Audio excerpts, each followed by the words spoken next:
এই তো ওয়াইফাইটা।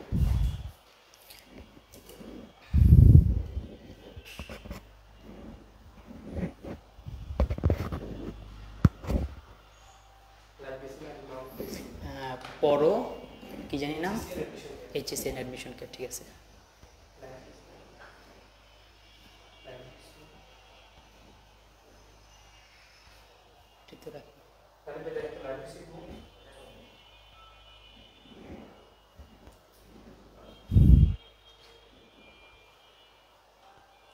হ্যাঁ, আমি কি কথা শুরু করব?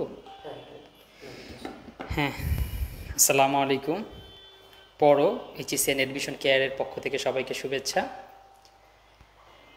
ক্লাস শুরুর সময় দেখতে পারিনি, মাত্র দেখলাম, ঠিক আছে। তো আজকে আমরা আলোচনা কী নিয়ে করব তোমরা একটু দেখো, সবাই আস্তে আস্তে যুক্ত হতে থাকো, কমেন্ট করতে থাকো। আমি একটু দেখিয়ে নিই, কারণ এই ক্লাসটা যারা এখন করবে তার চেয়ে বেশি করবে হয়তো পরবর্তী দেখে নিবে।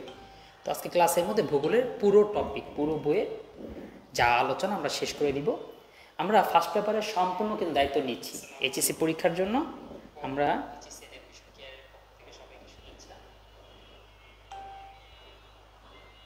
হ্যাঁ, আমরা সম্পূর্ণ দায়িত্ব নিব। সম্পূর্ণ দায়িত্ব মানে আজকে একেবারে টোটাল বইয়ের যে বেসিক, কোথায় MCQ সিকিউ কী আসলে কীভাবে লিখবো, টেকনিক, এগুলো আলোচনা করব, সাজেশন। তারপরে এক ক্লাসে আমরা একেবারে গুরুত্বপূর্ণ যা MCQ পরীক্ষা যা আসবে সেগুলো করিয়ে দিব, এবং সিকিউ মানে জ্ঞানমূলক অনুধাবনও করাবো। তারপর সিকিউ লেখার টেকনিকগুলো দেখিয়ে দিব। এবং করে তোমার পরীক্ষার ফার্স্ট পেপারে সম্পূর্ণ দায়িত্ব আমাদের নেওয়া হয়ে গেল। এখন শুধু তোমরা ক্লাসে যুক্ত হয়ে যাও, একটু শেয়ার দাও, কারণ শেয়ার যারা দিবে তারা কি পেতে যাচ্ছ তা একটু দেখো। দেখো এই যে ভূগোল আমাদের যে স্লাইডটা, কত চমৎকার স্লাইড, এবং এটা PDF আকারে রয়েছে। হয়তো এটার ভালো অংশ তোমরা এখনও দেখোনি। এই যে এরকম করে প্রত্যেকটা টপিক, সেই টপিকটা একদম অল্প করে, মানে পুরো এই টপিক, এই অধ্যায়ের এই টপিকটার মধ্যে যা আলোচনা আছে সেগুলো কীরকম করে ছোট ছোট করে আমরা একবার পূর্ণভাবে তুলে ধরেছি, যা অল্প একটু দেখলেই হবে। আর তাছাড়া এই ক্লাসের মধ্যে আমরা যে ব্যাখ্যাগুলো করে দিব সেভাবেও আমাদের কাজে লাগবে।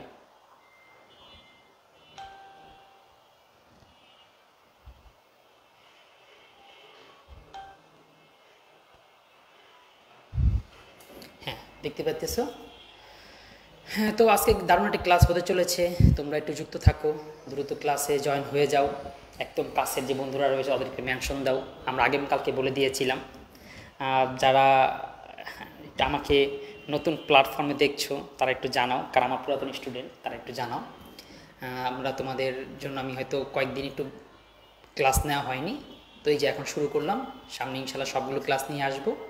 ভূগোল, বিশেষ করে মানবিকদের জন্য আমরা সবগুলো ক্লাসে থাকবে। কারণ দেখো আমরা কিন্তু পড়ো HSC প্লাস অ্যাডমিশন কেয়ার, অর্থাৎ অ্যাডমিশনের জন্য আমরা তোমাদের জন্য রয়েছি। আর মানবিকদের যে বি ইউনিট, তোমাদের এই বি ইউনিটের নিশ্চয়তা দেওয়ার জন্য কিন্তু আমরা শুধুমাত্র যে HSC পরীক্ষা তোমরা ভালো করো অবশ্যই, কারণ ভার্সিটি চান্স পেতে হবে, ভার্সিটি যেতে হবে, এবং সেই ভার্সিটিতে যাওয়ার জন্য আমরা মোটামুটি HSC রেজাল্টটাও ভালো করে দিব, পাশাপাশি তার পরবর্তী যে অংশ থাকবে সেই অংশেও আমরা আগাবো। তাহলে দেখো কত চমৎকারটা স্লাইড। তাহলে একটু শেয়ার করে দাও। আচ্ছা, কারা কমেন্ট করতেছো? শুরু করে দেন। আচ্ছা হ্যাঁ, ক্লাসটা শুরু করে দিব। ক্লাস শুরু করে আর 1 মিনিটের মধ্যে।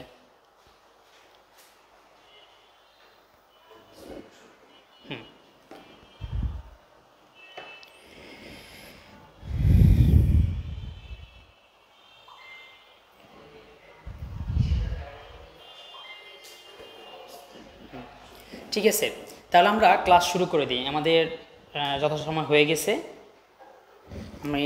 আমরা একটু শেয়ার দেওয়ার কাজটা করে দিই।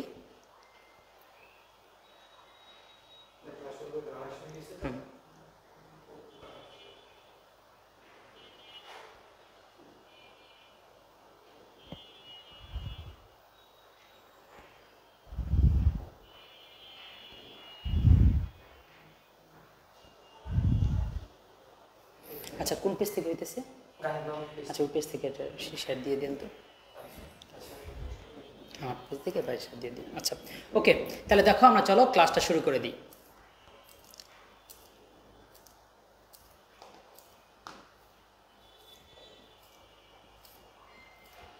ঠিক আছে, তাহলে আমরা ক্লাস শুরু করে দিই। আমাদের যত সময় হয়ে গেছে।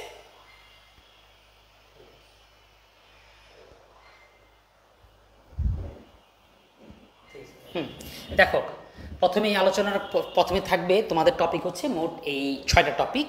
অর্থাৎ প্রথম টপিক নেই, অনেকে তো কালকে বাদে পরীক্ষা তো এখন এই সিলেবাসটা অনেক কথা জানে না। যাই হোক, তো প্রথমেই আমরা এই টপিকের মধ্যে পড়বো। যদি কেউ বলো যে স্যার আমি একটু সৃজনশীলে কাটছাট করতে চাই, কিছু বার্তা দিতে চাই, সৃজনশীলে তো একটু ভূগোলে তো একটু সৃজনশীল একটু কম আসে, যেহেতু 25 মার্ক তোমাদের প্র্যাকটিক্যালে, তো সেক্ষেত্রে আমি কোনটা কোনটা একটু বেশি পড়ে ফেললে আমি কমন পাবো। তো সেই জন্য আমি বলবো যে টপিকগুলো একটু ছোটো টপিক আছে, কারণ প্রশ্ন তো সেখান থেকে হবেই। তো সেই জন্য এই 2 নম্বর টপিক পৃথিবীর গঠন, এরপর হচ্ছে সমুদ্র স্রোত, তারপর হচ্ছে বায়ুমণ্ডল, এই 3টা যদি পড়ে ফেলো তাহলে মোটামুটি তুমি নিরাপদ। টপিকগুলো ছোট আছে কিন্তু সৃজনশীল তো আসবেই, আর বাকিগুলো থেকে হয়তো একাধিক সৃজনশীল আসে, এই জন্য ওগুলো গুরুত্বপূর্ণ। তো এগুলো লাভ হচ্ছে, এগুলো ছোটো টপিক হলেও এগুলো থেকে অনেক সময় ডাবল সৃজনশীল আসে। তাহলে এই 3টা একটু আগে পড়ে ফেলবা। তারপরে গুরুত্বপূর্ণ হচ্ছে এইটা, ঠিক আছে, এই অংশটা, এটা বেশি গুরুত্বপূর্ণ, কারণ এখান থেকে 2টা কিংবা 3টা সৃজনশীল আমরা আসতে দেখি। হ্যাঁ, এটা একটা পদ্ধতি। সেকেন্ড আরেকটা পদ্ধতি হচ্ছে যে না, আমরা এইভাবে করে পড়বো না, আমরা মোটামুটি সব টপিকই পড়ে ফেলবো। তো অধ্যায় সব পড়বো, অধ্যায় কিছু বাদ দিবা না, অধ্যায় সব পড়বে। হতে পারে অধ্যায়ের ভিতরে টপিক তুমি কিছু বাদ দাও, এটা করতে পারো, কিন্তু কোনো অধ্যায় বাদ দেওয়ার কাজটা করবে না, সেই হিসাবে সবগুলো অধ্যায় পড়বে। হ্যাঁ, তারপর আমরা আলোচনা করি। দেখো, এই প্রত্যেকটা টপিকের ভিতরে আবার কিছু আছে সাব টপিক রয়েছে, মানে টপিকের আলোকে আরও কিছু টপিক, যেমন পৃথিবীর গঠন, এখানে মতো 3টা টপিক নিয়ে আলোচনা হচ্ছে, যে ভূত্বক, তারপর হচ্ছে পৃথিবীর অভ্যন্তর অবস্থান, বাংলাদেশের সাথে মিল করে, পৃথিবীর গঠনটার সাথে মিল করে বাংলাদেশের গঠনটা কেমন, এই নিয়ে আলোচনা আছে। এরপর আছে ভূমিরূপ পরিবর্তন, এই টপিকটা অনেক বড়, প্রায় 8টা মতন টপিক রয়েছে। ভূমিরূপ পরিবর্তন, পৃথিবীর ভূমিটার কত রকম পরিবর্তন হয়, কত ধরনের হতে পারে। তারপর বায়ুমণ্ডল ও বায়ু দূষণ, অর্থাৎ বায়ুমণ্ডলটাই, এখানে বায়ুমণ্ডল নিয়ে আলোচনা হয়েছে। তারপর আছে জলবায়ু উপাদান নিয়ামক, এখানেও টপিক কম না, প্রায় 6টার মতন টপিক। তারপর আছে জলবায়ু অঞ্চল ও জলবায়ু পরিবর্তন, এখানেও প্রায় 6টার মতন টপিক। সমুদ্রস্রোত ও জোয়ার ভাটা, এই টপিকটা আবার ছোটো আছে, সমুদ্রস্রোত এবং জোয়ার ভাটা। ওকে, অবশ্যই মনোযোগ দিয়ে ক্লাস করবে। আচ্ছা, তাই এখন দেখো, পৃথিবীর গঠন দিয়ে আমি শুরু করে দিচ্ছি। ক্লাসটা অবশ্যই করবে, অন্তত না হলেও কিছু বন্ধুদেরকে মেনশন দাও। প্রথম 20-25 মিনিট করলে তুমি বুঝতে পারবে যে এই ক্লাসটা যদি তুমি না করো তাহলে আসলে কী মিস করতে যাচ্ছ। তো এই জন্য বলবো একটু ধৈর্য ধরে প্রথম কিছু অংশ আমাদের সাথেই থাকবে। দেখো, পৃথিবীর গঠন, পৃথিবীর গঠনের মধ্যে 3টা বিষয় আলোচনা হয়েছে। ভূত্বক, পৃথিবীর অভ্যন্তরের গঠন, পৃথিবীর গঠনটা কেমন। আচ্ছা, এটা যদি বুঝাই তাহলে দেখো, মানে এখানে আলোচনা হয়েছে 3টা বিষয় নিয়ে। এক, পৃথিবীর গঠনটা কেমন, এই যে পৃথিবী, এই পৃথিবীটার গঠনটা কেমন, কোনটা ভারী, কোনটা ভিতরে কি আছে, এরকম কোনটা একদম ভিতরে কি, তার উপরে মাঝখানে কি, একদম উপর দিকে কি, এটা পৃথিবীর গঠন নিয়ে আলোচনা করেছে। দ্বিতীয় টপিকটা আলোচনা করেছে পৃথিবীর উপরের যে অংশটা সেটা কত রকমের হয়, কোনটা সমুদ্র, কোনটা সমতল, কোনটা মরুভূমি, কোনটা মেরু অঞ্চল, এই অবস্থান নিয়ে আলোচনা করেছে, অত উপরে। অর্থাৎ প্রথমটা চলে গেছে পৃথিবীর ভিতরে, তারপর আলোচনা হচ্ছে পৃথিবীর উপরে। তৃতীয় টপিক বলেছে হ্যাঁ, পৃথিবীর তো অনেক রকম পরিবর্তন হয়, অনেক রকম কাঠামো, অনেক রকম গঠন, তার মধ্যে তাহলে বাংলাদেশের গঠনটা তাহলে কেমন। কারণ যতগুলো পড়ে যতই কিছু আন্তর্জাতিক পড়ি না কেন, তার সাথে আমাদের বাংলাদেশের সাথে একটা সম্পৃক্ত থাকবে, যে বাংলাদেশের সাথে এই জিনিসটার মিলটা কোথায়। প্রত্যেক টপিক দেখবা, দেখবে বায়ুমণ্ডল, তার সাথে বাংলাদেশের মিল কোথায়, পৃথিবীর গঠন, বাংলাদেশের অবস্থানটা কোথায়, বা সমুদ্র স্রোত, জোয়ার ভাটা, বাংলাদেশের জোয়ার ভাটার প্রভাবটা কী। তাহলে প্রত্যেকটা টপিকের এই বাংলাদেশের অংশটা যেটা, সেটা আবার কিন্তু গুরুত্বপূর্ণ। দেখ, প্রথমেই পৃথিবীর গঠন, পৃথিবীর গঠনের প্রথম অংশটা, এখান থেকে কী কী প্রশ্ন আসে সেটা একটু দেখব, বা সেটা একটু জেনে রাখবো এক কথায়। দেখো, এখান থেকে প্রশ্ন আসে এবং সেগুলো মনে রাখার যে টপিকটা, এখানে পৃথিবীর গঠনে 3টা ভাগ ভাগ করা হয়েছে। একটা হচ্ছে পৃথিবীর ভূত্বক, মানে একদম সবার শুরুর অংশ, একদম পাতলা যে অংশটা। তারপর হচ্ছে মধ্যভাগ, এরপর হচ্ছে কেন্দ্রমণ্ডল। পৃথিবী 3টা ভাগে ভাগ করা হয়েছে, ঠিক আছে। এখন এখানে কি কি প্রশ্ন আসে, প্রশ্ন আসে হচ্ছে পুরুত্ব কত। তো আমরা দেখব ভূত্বকের যে উপরে যে অংশটা থাকে একদম, এটাকে আবার ভূত্বক বলে, এটাকে অশ্বমণ্ডল বলে। আচ্ছা, অশ্বমণ্ডল কেন বলে? অশ্ব শব্দের অর্থ হচ্ছে পাথর, অশ্ব শব্দের অর্থ কি? পাথর। তার মানে পৃথিবীর একেবারে যে উপরের অংশটা, এটা সবচেয়ে বেশি শক্ত, এই জন্য এই মণ্ডল নাম বলা হচ্ছে পাথর মণ্ডল, অর্থাৎ অশ্বমণ্ডল। এখন এই অশ্বমণ্ডলের পরের অংশটা হইতেছে, গল্পটা হইতেছে, আচ্ছা এখানে সব জায়গায় সমান? সব জায়গায় কিন্তু সমান না, কোথাও কোথাও পাহাড় আছে না, যার কারণে অশ্বমণ্ডলের বা ভূত্বকের ব্যবধান 2 রকম। কি কি ব্যবধান? একটা ব্যবধান আমরা দেখব, ভূত্বকের ব্যবধান আমরা একটা দেখব, যে সেটা হচ্ছে যেখানে পাহাড়ি অঞ্চল যেটা, সেটা কিন্তু অনেক বড় হয়, পাহাড়িটা একটু বড় টাইপের, বড় সাইজের হয়, তো সেখানে তো দূরত্ব বেশি হবে, প্রায় 40 মিটার হবে। আবার যেখানে কাছে সেখানে 20 মিটার হয়, তো সেই জন্য, বা 7-8 মিটার, তার জন্য একটা প্রশ্ন আসে অশ্বমণ্ডলের গড় গভীরতা কত? 20 কিলোমিটার। বাস এটা অশ্বমণ্ডল মনে রাখি। আর মনে রাখবো হচ্ছে কেন্দ্রমণ্ডল, কারণ কেন্দ্রমণ্ডল সবচেয়ে বড়, প্রায় 64 বা এরকম 68,064, অর্থাৎ প্রায় 6,000 প্লাস। তার মানে অশ্বমণ্ডল খুবই পাতলা, কেন্দ্রমণ্ডলটা অনেক মাঝখানের। তো গুরুমণ্ডলের বা বহিমণ্ডলে যে গুরুমণ্ডল মাঝখানটাকে বলে গুরুমণ্ডল, গুরুমণ্ডলের পুরুত্ব কত, এটা থেকে তেমন একটা প্রশ্ন আসে না, সুতরাং আমাদের এটা পুরুত্ব জানা দরকার নেই। এবার একটা মজা বুঝার একটা জিনিস আছে, সেটা হইতেছে ব্যবধান। ব্যবধানটা কি? এই যে অশ্বমণ্ডল আর গুরুমণ্ডলের মাঝখানে যে পর্দাটা আছে, দুইটা মণ্ডলের মাঝখানে যে পর্দা আছে তার একটা নাম আছে, তার নাম হচ্ছে মোহ। একটা মোহ নামের কি একটা লোক আবিষ্কার করেছে, তার নাম হচ্ছে মোহ বিযুক্তি। এটা মনে রাখবো, মোহ বিযুক্তি। আর একটা হচ্ছে এই কেন্দ্রমণ্ডল আর গুরুমণ্ডলের মাঝখানের যে বীজব্যঞ্জনটা, সে নাম হচ্ছে গুটেনবার্গ। এখন এটা গুটেনবার্গটা মনে রাখা সহজ হতে পারে, আমরা এভাবে মনে রাখতে পারি যে এইটাও হলুদ, এটাও গুরুমণ্ডলটাও হলুদ, আর এই গুরুমণ্ডল আর বর্ষমণ্ডলের মাঝখানে যে শব্দটাতে শুরু হয়েছে সেই শব্দটার কালারটাও মনে হয় হলুদ। তো যাক, কোনোভাবে মনে রাখো বা এরকমভাবে মনে রাখার কোনো দরকার নেই। যাক, তাহলে অশ্বমণ্ডল আর গুরুমণ্ডলের মাঝখানে ব্যবস্থার নাম হচ্ছে মোহ বিযুক্তি, আর এদিকে কেন্দ্রমণ্ডল আর গুরুমণ্ডল আর কেন্দ্রমণ্ডলের মাঝখানে যে ব্যবধান তার নাম হচ্ছে গুটেনবার্গ বিযুক্তি। এই দুটো শব্দ মনে রাখবে। আচ্ছা, আমরা এগুলো কেন মনে রাখতে বলতেছি, এটা একটু তোমরা টের পাবা যখন আমরা সাজেশনমূলক এমসিকিউগুলো করাবো, তখন টের পাবা যে কথাগুলো কেন বলতেছি। তোমার পড়াটা তোমার সেই সময় কাজে লাগবে, দেবে এমসিকিউ তখন তুমি পারতেছো। তাহলে ঠিক আছে, এই অংশের যা যা পড়া আমরা বুঝতে পারলাম। এরপর হচ্ছে একটা গুরুত্বপূর্ণ উপাদানগুলো, কোন অংশ কি দিয়ে গঠিত। তা আমরা দেখবো একদম প্রথম যে অংশটা অশ্বমণ্ডল, একদম শুরুর যে অংশটা, এই যে অ্যাথোস্ফিয়ার যে প্রথম যে অংশটা, এটা তৈরি প্রায় দুইটা জিনিস নিয়ে। একটা হচ্ছে শিয়াল আর একটা হইতেছে সীমা। ঠিক আছে, দুইটা মনে রাখতে পারি, একটা হচ্ছে কি শিয়াল, একটা হচ্ছে সীমা। তো দেখো, আমরা একটা প্রশ্ন আসে, যে কি তোমরা উত্তরটা করতে পারো কিনা, যে কেন্দ্রমণ্ডলের সবচেয়ে বেশি কোন উপাদান থাকে। তো এই স্টুডেন্টের মাধ্যমে অনেক রকম প্যাচ লাগতে পারে, কিন্তু প্যাচ তো লাগার কথা না, কারণ দেখো অশ্বমণ্ডল যে দুইটা জিনিসতে গঠিত, এই যে এসআইতে সিলিকন, সিগমাতেও সিলিকন, তার মানে বুঝতে পারতেছি সীমা বলো আর শিয়াল বলো, দুইটার মধ্যে কিন্তু সিলিকনটাই বেশি। তার মানে আমরা যেটা বুঝলাম যে উপরি অংশ অশ্বমণ্ডলের প্রধান উপাদান হচ্ছে শিয়াল বা সিলিকন। এরপরটা অংশ আসে, সেটা হচ্ছে একদম কেন্দ্রমণ্ডলে কি থাকে বেশি। কেন্দ্রমণ্ডলে থাকে নাইফ নাইফ, অর্থাৎ NiFe। এখন NiFe মানে কি? Ni মানে হচ্ছে নিকেল, আর Fe-তে কি? Fe-তে হচ্ছে লোহা। এটাও মনে রাখা সহজ, কারণ যত পদার্থ যেটা ভারী হবে সেটা তো নিচের দিকেই যাবে। পানির মধ্যে সব ভারী ভারী অংশগুলো তো নিচের দিকে জমা হয়, গ্লাসের মধ্যে ভারী ভারী অংশ নিচের দিকে জমা হয়। তাহলে পৃথিবীর মধ্যেও লোহাটা যেহেতু সবচেয়ে ভারী, সুতরাং সেটা পৃথিবীর নিচে গিয়ে জমা হয়ে গেছে। সুতরাং নিচের অংশটা নাইফ। তাহলে এই মণ্ডলের গুরুত্বপূর্ণ আর তেমন কিছু নেই। তোমাদের যদি থাকে, তোমাদের কোনো যদি বুঝার কিছু থাকে অবশ্যই প্রশ্ন করবে, কমেন্ট করবে। আমি প্রয়োজন পড়লে সেই অংশটা যদি কোনো অবুঝের অংশ থাকে, যে এই জিনিসটা বুঝতেছি না বা এই জিনিসটা আমাদের বোঝা দরকার, তাহলে বলবে, অবশ্যই বুঝাই দেওয়া হবে।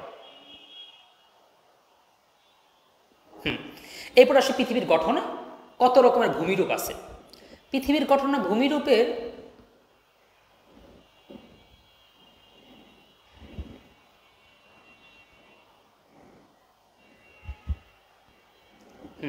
পৃথিবীর কত রকম ভূমিরূপ আছে। আচ্ছা, জাকিয়া, নাসরিন, পুষ্পাকে তো চিনি বোধ হয়। আচ্ছা ঠিক আছে, দেখো তোমরা যে পড়া রিলেটেড কোনো যে প্রশ্ন থাকে অবশ্যই কমেন্ট করবে। দেখো প্রথমে দেখি ভূমিরূপের শ্রেণীবিভাগ। ভূমিরূপ কত রকম? 3 রকম। একটা হচ্ছে পর্বত বা পাহাড়, আর একটা হচ্ছে মালভূমি, আর একটা হচ্ছে সমভূমি। আচ্ছা, 3টা জিনিসের পার্থক্যটা আমরা বুঝাই দিই।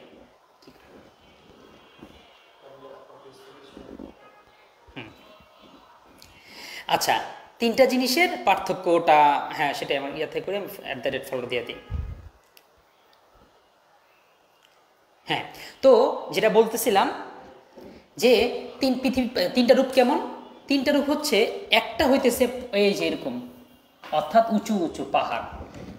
আরেকটা হচ্ছে ফ্ল্যাট মানে সমান, তাহলে মালভূমি কাকে বলে?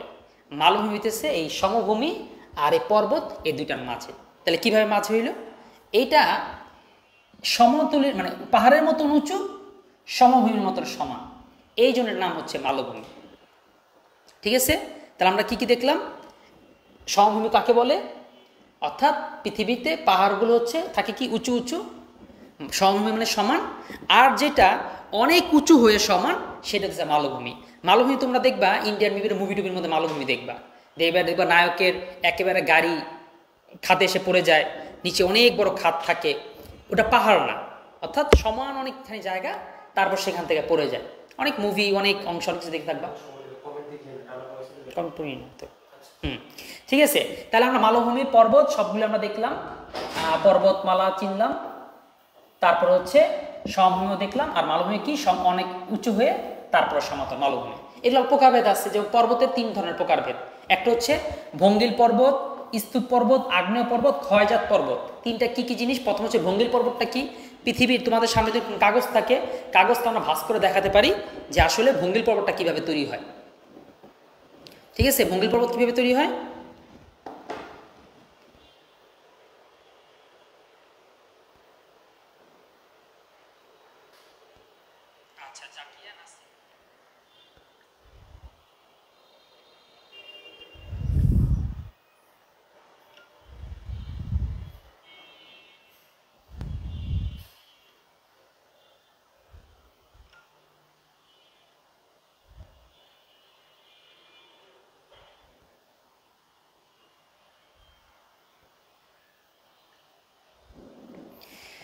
হ্যাঁ, তো কি বলতেছিলাম? 3টা পর্বত, এই 3টা পর্বতের মধ্যে একটা গ্লান্স বলে দিই, মনে রাখার চেষ্টা করো। দেখো ভঙ্গিল পর্বতটা কোনটা? ভঙ্গিল পর্বত হইতেছে, আমরা যদি কোনো কাগজ কেটে দেখবা, কোনো একটা জিনিসকে আমরা চাপ দিই,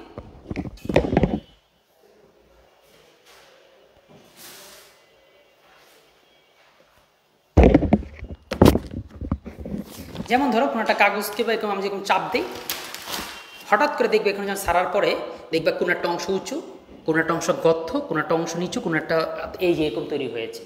আমরা খালি পাহাড় বলতে মনে করি মনে লম্বা লম্বা কিছু না, পাহাড় কিন্তু একটা পুরো একটা এলাকা জুড়ে হয়। এরকম ভাস খাওয়ার পরে কোন একটা অংশ বেশি উঁচু, কোনটা কম নিচু, নিচু উঁচু, এরকম করে পাহাড় পর্বত হয়। এটা ভঙ্গিল পর্বত। স্তূপ পর্বত, স্তূপ পর্বতটা হলো ফোরার মতন, ফোরা চিহ্নত, অর্থাৎ আশপাশে কিছু নেই। মানে একটু পার্থক্য যদি পড়ো, ভঙ্গিল পর্বত হচ্ছে পাঁচরা, মানে একসাথে অনেকগুলো ফোরা হয়েছে, আর স্তূপ পর্বতে একটা ফোরা, আশপাশে কিছু নেই, শুধু কোনো একটা কারণ হঠাৎ কাটা যায় স্তূপ হয়ে গেছে, পিছন মাটির নিচ থেকে লাভা ধাক্কা দিয়েছে বা কোনো একটা ধাক্কা দিয়েছে, উঁচু হয়ে গেছে। আর আগ্নেয় পর্বত হচ্ছে যেরকম মনে করো মাটির নিচ থেকে এরকম মাটি সমতল ছিল, নিচ থেকে আগ্নেয়গিরি বের হয়েছে, বের হইতে হইতে হইতে হইতে হইতে হইতে উঁচু হয়ে পাহাড় হয়ে গেছে। তাহলে এটা হইতেছে আগ্নেয় পর্বত। এরপর আসে ক্ষয়জাত পর্বত। ক্ষয়জাত পর্বতটা কি? জায়গাটা সমানই ছিল, ক্ষয় হতে হতে দুই পাশে জায়গাগুলো সব জায়গা ক্ষয় হতে হতে হতে তো শেষ হয়ে গেছে, একটা জায়গা উঁচু রয়ে গেছে, এটা হচ্ছে ক্ষয়জাত পর্বত। আচ্ছা, তারপর এটা আসলে পিকচার তো, যার কারণে তেমনি দেখা যেতেছে, আর এর থেকে স্পষ্ট করে দেখানো সম্ভব না। তারপরে দেখি মালভূমি। মালভূমির মধ্যে আবার প্রকারভেদ আছে। মালভূমির প্রকারভেদগুলো, তবে মালভূমির প্রকারভেদ তোমাদের খুব বেশি পাওয়া লাগবে না, মালভূমির প্রকারটা এত গুরুত্বপূর্ণ না। তোমরা পড়া যা করবা সেটা হচ্ছে এই কি বলে, এই যে পাহাড় এবং পর্বতের প্রকারভেদ করবা। এখন একটা প্রশ্ন অনেকে করে যে পাহাড় আর পর্বতের মধ্যে পার্থক্য আছে কিনা। আসলে খুব বেশি পার্থক্য নেই, একটা পার্থক্য আছে, সেটা হচ্ছে মোটামুটি এই যে স্তূপ পর্বত, আগ্নেয় পর্বত আর ক্ষয়জাত, এই তিনটে হইতেছে পাহাড়, আর ভঙ্গিল পর্বত হইতেছে পর্বত। কারণ পর্বত হওয়ার জন্য একটা না, পর্বত মানে অনেকগুলো হইলে সেটাকে পর্বত বলে, মোটামুটি এই টাইপের শব্দ। তাহলে ভঙ্গিলটাই হয় একসাথে অনেকগুলো উঁচু নিচু জায়গা একসাথে মিলিয়ে হয়, সেই জন্য হচ্ছে ভঙ্গিল পর্বত। তাহলে পাহাড়ের প্রকারভেদ করো, মালভূমির প্রকারভেদ করার দরকার নেই। এরপর হচ্ছে সমভূমি। হ্যাঁ, সমভূমির প্রকারভেদগুলো আবার গুরুত্বপূর্ণ। সমভূমি প্রকারভেদ হলো 3 প্রকার। একটা হচ্ছে সঞ্চয়জাত। সঞ্চয়জাতটা কি? অর্থাৎ আমরা নদীতে দেখি, নদীতে পানিতে বালু আসে না বা পলি আসে না, এই নদীর পানি দিয়ে পলি আসতে আসতে পলি জমতে জমতে জমতে সঞ্চয় হতে হতে, সঞ্চয় মানে কি? জমানো তো, তার নদীর পানি দিয়ে পলি সঞ্চয় হতে হতে হতে যে জায়গাটা সমান হয়ে গেছে, এটা হচ্ছে সঞ্চয়জাত সমভূমি। আর একটা হচ্ছে ক্ষয়জাত। ক্ষয়জাতটা কি? হতে পারে জায়গাটা উঁচু নিচু অনেক কিছুই ছিল, কিন্তু জায়গাটা ক্ষয় হতে হতে হতে হতে সমান হয়ে গেছে, বাতাসে পানিতে বিভিন্ন কারণে জায়গাটা সমান হয়ে গেছে, ক্ষয় হয়ে, এটা হচ্ছে ক্ষয়জাত। আর একটা হচ্ছে ক্ষয়জাত, আর একটা হচ্ছে ভূ আন্দোলনের ফলে সৃষ্ট সমভূমি। এটা খুব বেশি এটা হয় না যে ভূর থেকে ভূমিকম্প হয়েছে, ভূমিকম্পের ফলে হয়তো জায়গা উঁচু হয়ে গেছে কিন্তু খারাপ হবে অনেক জায়গা সমান। তাহলে এই দুইটাই তো আমাদের এই দুটো বেশি গুরুত্বপূর্ণ, সঞ্চয়জাতটাই বেশি গুরুত্বপূর্ণ। তারপরে আসি হচ্ছে এই সঞ্চয়জাতগুলো, এগুলোর মধ্যে আবার অনেক প্রকারভেদ আছে, এগুলো আর তোমাদের দেখার দরকার নেই, ঠিক আছে? এগুলো থেকে আর তেমন কোনো প্রশ্ন আসে না। তাহলে কী কী জানবে এই অংশের? এই অংশের পর্ব হচ্ছে বঙ্গিল পর্বত কী জিনিস এটা বুঝবো, আগ্নেয় পর্বতটা কীভাবে তৈরি হয়, আগ্নেয়গিরি লাভা ম্যাগমা বের হয়ে হয়ে যে পর্বতটা তৈরি হয় সেটা হচ্ছে কি বলে আগ্নেয় পর্বত। হ্যাঁ, আমরা এই অংশগুলো শেষ করলেই সিকিউ পড়বো, সরি এমসিকিউ পড়বো, তারপর একদিন সিকিউ পড়বো। সিকিউর জন্য তোমাদের পরীক্ষা ঠিক আগের দিন আসবো, একদিন বুঝাবো। আবার বুঝাবো বলতে হবে কোন টপিকটা এবং কী আবার বুঝাবো। হ্যাঁ, তারপরে আসি আমরা দেখলাম আমরা তাহলে কী কী দেখলাম? আমরা প্রথমে দেখলাম পৃথিবীর গঠনের মধ্যে পৃথিবীর গঠন কেমন। পৃথিবীর গঠনটা মূলত তিন ভাগ। পৃথিবীর যদি ভিতরের দিকে ঢুকতে পারি আমরা তিনটা রকম ফের পাই। একটা হচ্ছে অশ্বমণ্ডল, খুবই পাতলা শক্ত আবরণ যারাকে বলে, এটা হচ্ছে গুরুমণ্ডল যেটা মাঝামাঝি, আর একটা হচ্ছে কি কেন্দ্রমণ্ডল। তাহলে তিনটা মণ্ডল পেয়েছিলাম। তারপরে দেখলাম পৃথিবীর উপরে যে ভাগটা সেটা পৃথিবীর কত রকম হতে পারে, দেখলাম তিন রকম হতে পারে মোটামুটি। একটা হলো পাহাড়, উঁচু উঁচু জায়গা, একটা হচ্ছে সমান জায়গা, আর একটা হচ্ছে উঁচু কিন্তু উঁচু হয়ে সমান। তো তিন ধরনের দেখতে পেলাম। এখন বলতেছে তাহলে বাংলাদেশের ভূমির অবস্থাটা কেমন, বাংলাদেশে যে জায়গা রয়েছে ভূমি সেগুলো কেমন, বাংলাদেশে কি পাহাড় আছে? কমেন্ট করো, বাংলাদেশে কি পাহাড় আছে? অবশ্যই বাংলাদেশের পাহাড় আছে। কোথায় পাহাড়গুলো? এই যে আমরা ছবিতে নিয়ে এসেছি। বাংলাদেশের পাহাড়গুলো হচ্ছে এই যে অংশে, এই জন্য এটাকে পার্বত্য এলাকা বলে। কয়টা জায়গা নিয়ে? তিনটা জায়গা নিয়ে, রাঙ্গামাটি, বান্দরবান, খাগড়াছড়ি। তাহলে এই তিনটা জায়গা নিয়ে আমাদের তৈরি হয়েছে কি, এই তিনটা জায়গা নিয়ে আমাদের কি তৈরি হয়েছে? পার্বত্য এলাকা। এবং এই জায়গায় কিছু কিছু আছে, এই যে এই অংশের সিলেটের দিক দিয়ে এদিক দিয়ে কিছু কিছু আছে, ওকে। তারপরে এই দিক দিয়ে এই যে ময়মনসিংহ, হালুয়াঘাট, এই অংশ দিক দিয়ে কিছু কিছু আছে। তাই বাংলাদেশে পাহাড় আছে এই দুইটা অংশে। তো প্রশ্নটা জিনিস, তারপরে আচ্ছা হ্যাঁ, আচ্ছা ল্যাকলিক পর্বত, হ্যাঁ ল্যাকলিক পর্বত আমি আলোচনা করে দিয়েছি। আগ্নেয় যে পর্বতটা সেটাই হচ্ছে এক ধরনের ল্যাকলিক পর্বত। কারণ ল্যাকলিক পর্বত মানে এটা হইতেছে যে ভিতর থেকে লাভা বের হয়ে হয়ে সঞ্চয় হয়ে যে পর্বতটা তৈরি হয়। তাহলে আগ্নেয় পর্বতটা হচ্ছে ল্যাকলিক পর্বতের একটা শাখা। তারপরে যেটা বললাম, হ্যাঁ তাহলে বাংলাদেশের পর্বতের দিকে চলে আসি। আমরা যেই সময় যেই অংশ নিয়ে আলোচনা করব সেই অংশের থেকে প্রশ্ন মিলিয়ে রিলেটেবল যে প্রশ্ন থাকবে সেই প্রশ্নটা করবে আশা করব। তাহলে এখন দেখি, বা তোমাদের সামনে বই খুলে রাখো, বই খুলে খুলে আমরা যে অংশটা আলোচনা করব সেই রিলেটেবল যে প্রশ্নগুলো থাকবে দ্রুত করে ফেলবা। এমসিকিউ হচ্ছে এই টপিক শেষ করে তারপরে এমসিকিউ করাবো। হ্যাঁ, তারপরে আসি যে কি বলে পাহাড়ি এলাকা। এখন বাংলাদেশের পাহাড় থেকে প্রশ্নটা কি কি আসে? পাহাড়ের মধ্যে প্রশ্ন আসে উচ্চতা, তারপর হচ্ছে কোন পাহাড়গুলো একটু বেশি উঁচু কোনটা নিচু। দেখো আমাদের এই অংশে যে পাহাড়গুলো এটা হচ্ছে ভঙ্গিল পর্বত বা ভঙ্গিল পাহাড়, অর্থাৎ এই পাহাড়গুলো একটা না, একেবারে পুরো এলাকা জুড়ে, পুরো রাঙ্গামাটি, খাগড়াছড়ি, বান্দরবান, চট্টগ্রাম সব জুড়েই কিন্তু পাহাড়, অর্থাৎ পুরো তিনটা জেলা পাহাড়ের উপরেই আছে। আমরা বলতে পারি তো আমরা সমতল জায়গা দেখি না, ওই সমতল জায়গা পাহাড়ের কোনটা জায়গা কেটে তারপর সমান করা হয়েছে, কিন্তু মূলত পুরো তিনটা জেলা এটা পাহাড়ের উপরে অবস্থিত। এখন এই পাহাড়গুলো আসলে অনেক বড় বড় পর্বত, কিন্তু আমাদের এই অংশে যে পর্বতগুলো এগুলোকে অনেক সময় টিলা বলা যায়। কি বলা যায়? টিলা। কারণ কি, মাত্র 30 মিটার উঁচু, 20 মিটার উঁচু এরকম পাহাড় হলো, এটা তো মানুষ হেঁটে উঠতে পারে। এই 14তলা 15তলা বিল্ডিংয়ের সমান, কিংবা 10তলা 8তলা বা 6তলা বিল্ডিংয়ের সমান, 5তলা বিল্ডিংয়ের সমান। তাহলে এইগুলো তাহলে মনে রাখবো কি, বাংলাদেশের উত্তর অঞ্চলে যে পর্বতগুলো সেগুলো টিলা বলা হয়। এখন একটা প্রশ্ন যে বাংলাদেশের কোথায় পর্বত অবস্থিত, এই প্রশ্নটার যদি আমরা এরকম ভাগ দিই, আমরা জানি এই পাশটা কি, এই পাশটা হচ্ছে উত্তর। আচ্ছা, অনেকেই এই ভূগোল করে ফেলতেছো, ক্লাস মানে শেষ হয়ে যাবে, তারপরে এখন বলতে পারো না, দিক বলতে পারো না বাংলাদেশের কোথায় কি, কোনটা কোন দিক। এই দিক বলার জন্য আমি তোমাদের সহজ করে দিতেছি, সেটা হচ্ছে উতে কি উপর বুঝায় না, এবং উতে উপর বুঝায় এবং উতে উত্তর বুঝায়। তা সবসময় বাংলাদেশি মানচিত্র আঁকার সময়, মানচিত্র দেখার সময় উত্তর দিকটা উপর দিকে রাখবে, বাস। তারপর তোমাদের বাকি হিসাব এমনি অটোমেটিক হয়ে গেছে। কীভাবে? তাহলে উত্তর দিকটা উপর দিকে থাকবে, হ্যাঁ, তাহলে নিচের দিকটা হচ্ছে দক্ষিণ, নিচের দিকটা কি? দক্ষিণ। এখন প্রশ্ন হবে বাংলাদেশের পাহাড় তাহলে কোথায় অবস্থিত? উত্তর হচ্ছে, আচ্ছা তাহলে এই পাশটা কি? এই পাশটা হচ্ছে পশ্চিম, এই পাশটা যে পশ্চিম, এটা আমরা জানবো কীভাবে? যে পশ্চিমবঙ্গ, দেব পায়েল জিদ্দের এলাকা পশ্চিমবঙ্গ। আর এই পাশে তাহলে কি? পূর্ববঙ্গ বা পূর্ব, ঠিক আছে, এই পাশটা পূর্ব, এটার মনে রাখা দরকার নেই, আমরা খালি দক্ষিণ বঙ্গোপসাগর, উত্তর উত্তর, উত্তর উপর, আর এটা হলো পশ্চিমবঙ্গ, বাকিটা পুরো বের হয়ে গেল। এখন তাহলে পাহাড় কোথায় অবস্থিত? পাহাড় তাহলে অবস্থিত বাংলাদেশের দক্ষিণ পূর্ব অংশে, দক্ষিণ পূর্ব অংশে। তাহলে আমাদের উত্তর হবে এইভাবে, বাংলাদেশের দক্ষিণ পূর্ব অংশে যে কিছু পাহাড় রয়েছে সেই পাহাড়গুলোর উত্তর পূর্ব রয়েছে, আর আমাদের দেশের উত্তরেও কিছু পাহাড় রয়েছে এবং উত্তর পূর্বেও কিছু পাহাড় রয়েছে, অর্থাৎ উত্তর এবং পূর্বে, অর্থাৎ উত্তর দক্ষিণ যেমন পাহাড় আছে উত্তর পূর্বেও রয়েছে, তবে এই পাহাড়গুলো আকারে ছোট, উচ্চতায় ছোট। একটা শেষ, তাহলে আমাদের পাহাড়ি অঞ্চলের যে জায়গাগুলো সেটা দেখতে পেলাম। আমাদের পৃথিবীর অনেক পাহাড় আছে, আমাদের বাংলাদেশেও পাহাড় আছে দেখলাম। দ্বিতীয় আমরা পড়েছিলাম পৃথিবীর ভূমিরূপ কয়টা? 3টা। একটা কি? হয় এরকম উঁচু, আর একটা হচ্ছে কি একদম সমান, আর একটা হচ্ছে এরকম উঁচু হয়ে তারপরে সমান। তো 3টা পেয়েছিলাম। একটা নাম দিয়েছিলাম পাহাড় বা পর্বত, একটা হচ্ছে সমভূমি, আর একটা তাহলে কি? আর একটা হচ্ছে মালভূমি। এই তো আমরা 3টা অংশ দেখেছিলাম। তো বাংলাদেশও কি তাই আছে? হ্যাঁ, বাংলাদেশে পাহাড় আছে, পাইলাম। সমভূমি, হ্যাঁ সমভূমিও আছে। মালভূমি কি আছে? না, বাংলাদেশে মালভূমি নেই। তবে মালভূমির প্রকৃতির এক ধরনের ভূমি বাংলাদেশে আছে, ঠিক আছে? সেটা হচ্ছে এই যে এই অংশটা, এটাকে বলা হয় সোপান। আমরা মালভূমির নাম না দিয়ে নাম দিছি কি? সোপান। এবং পাহাড়টার নাম দিছি কি? টারশিয়ারি যুগের পাহাড়।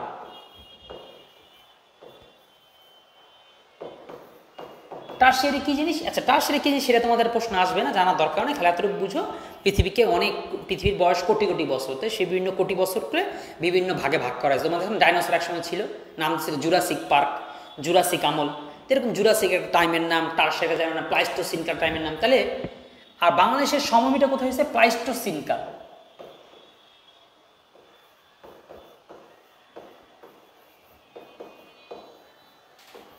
তাহলে প্লাইস্টোসিনকালের সমভূমি বা সোপান সমূহ। তাহলে টারশিয়ারি যুগের পাহাড়, প্লাইস্টোসিন সমভূমি।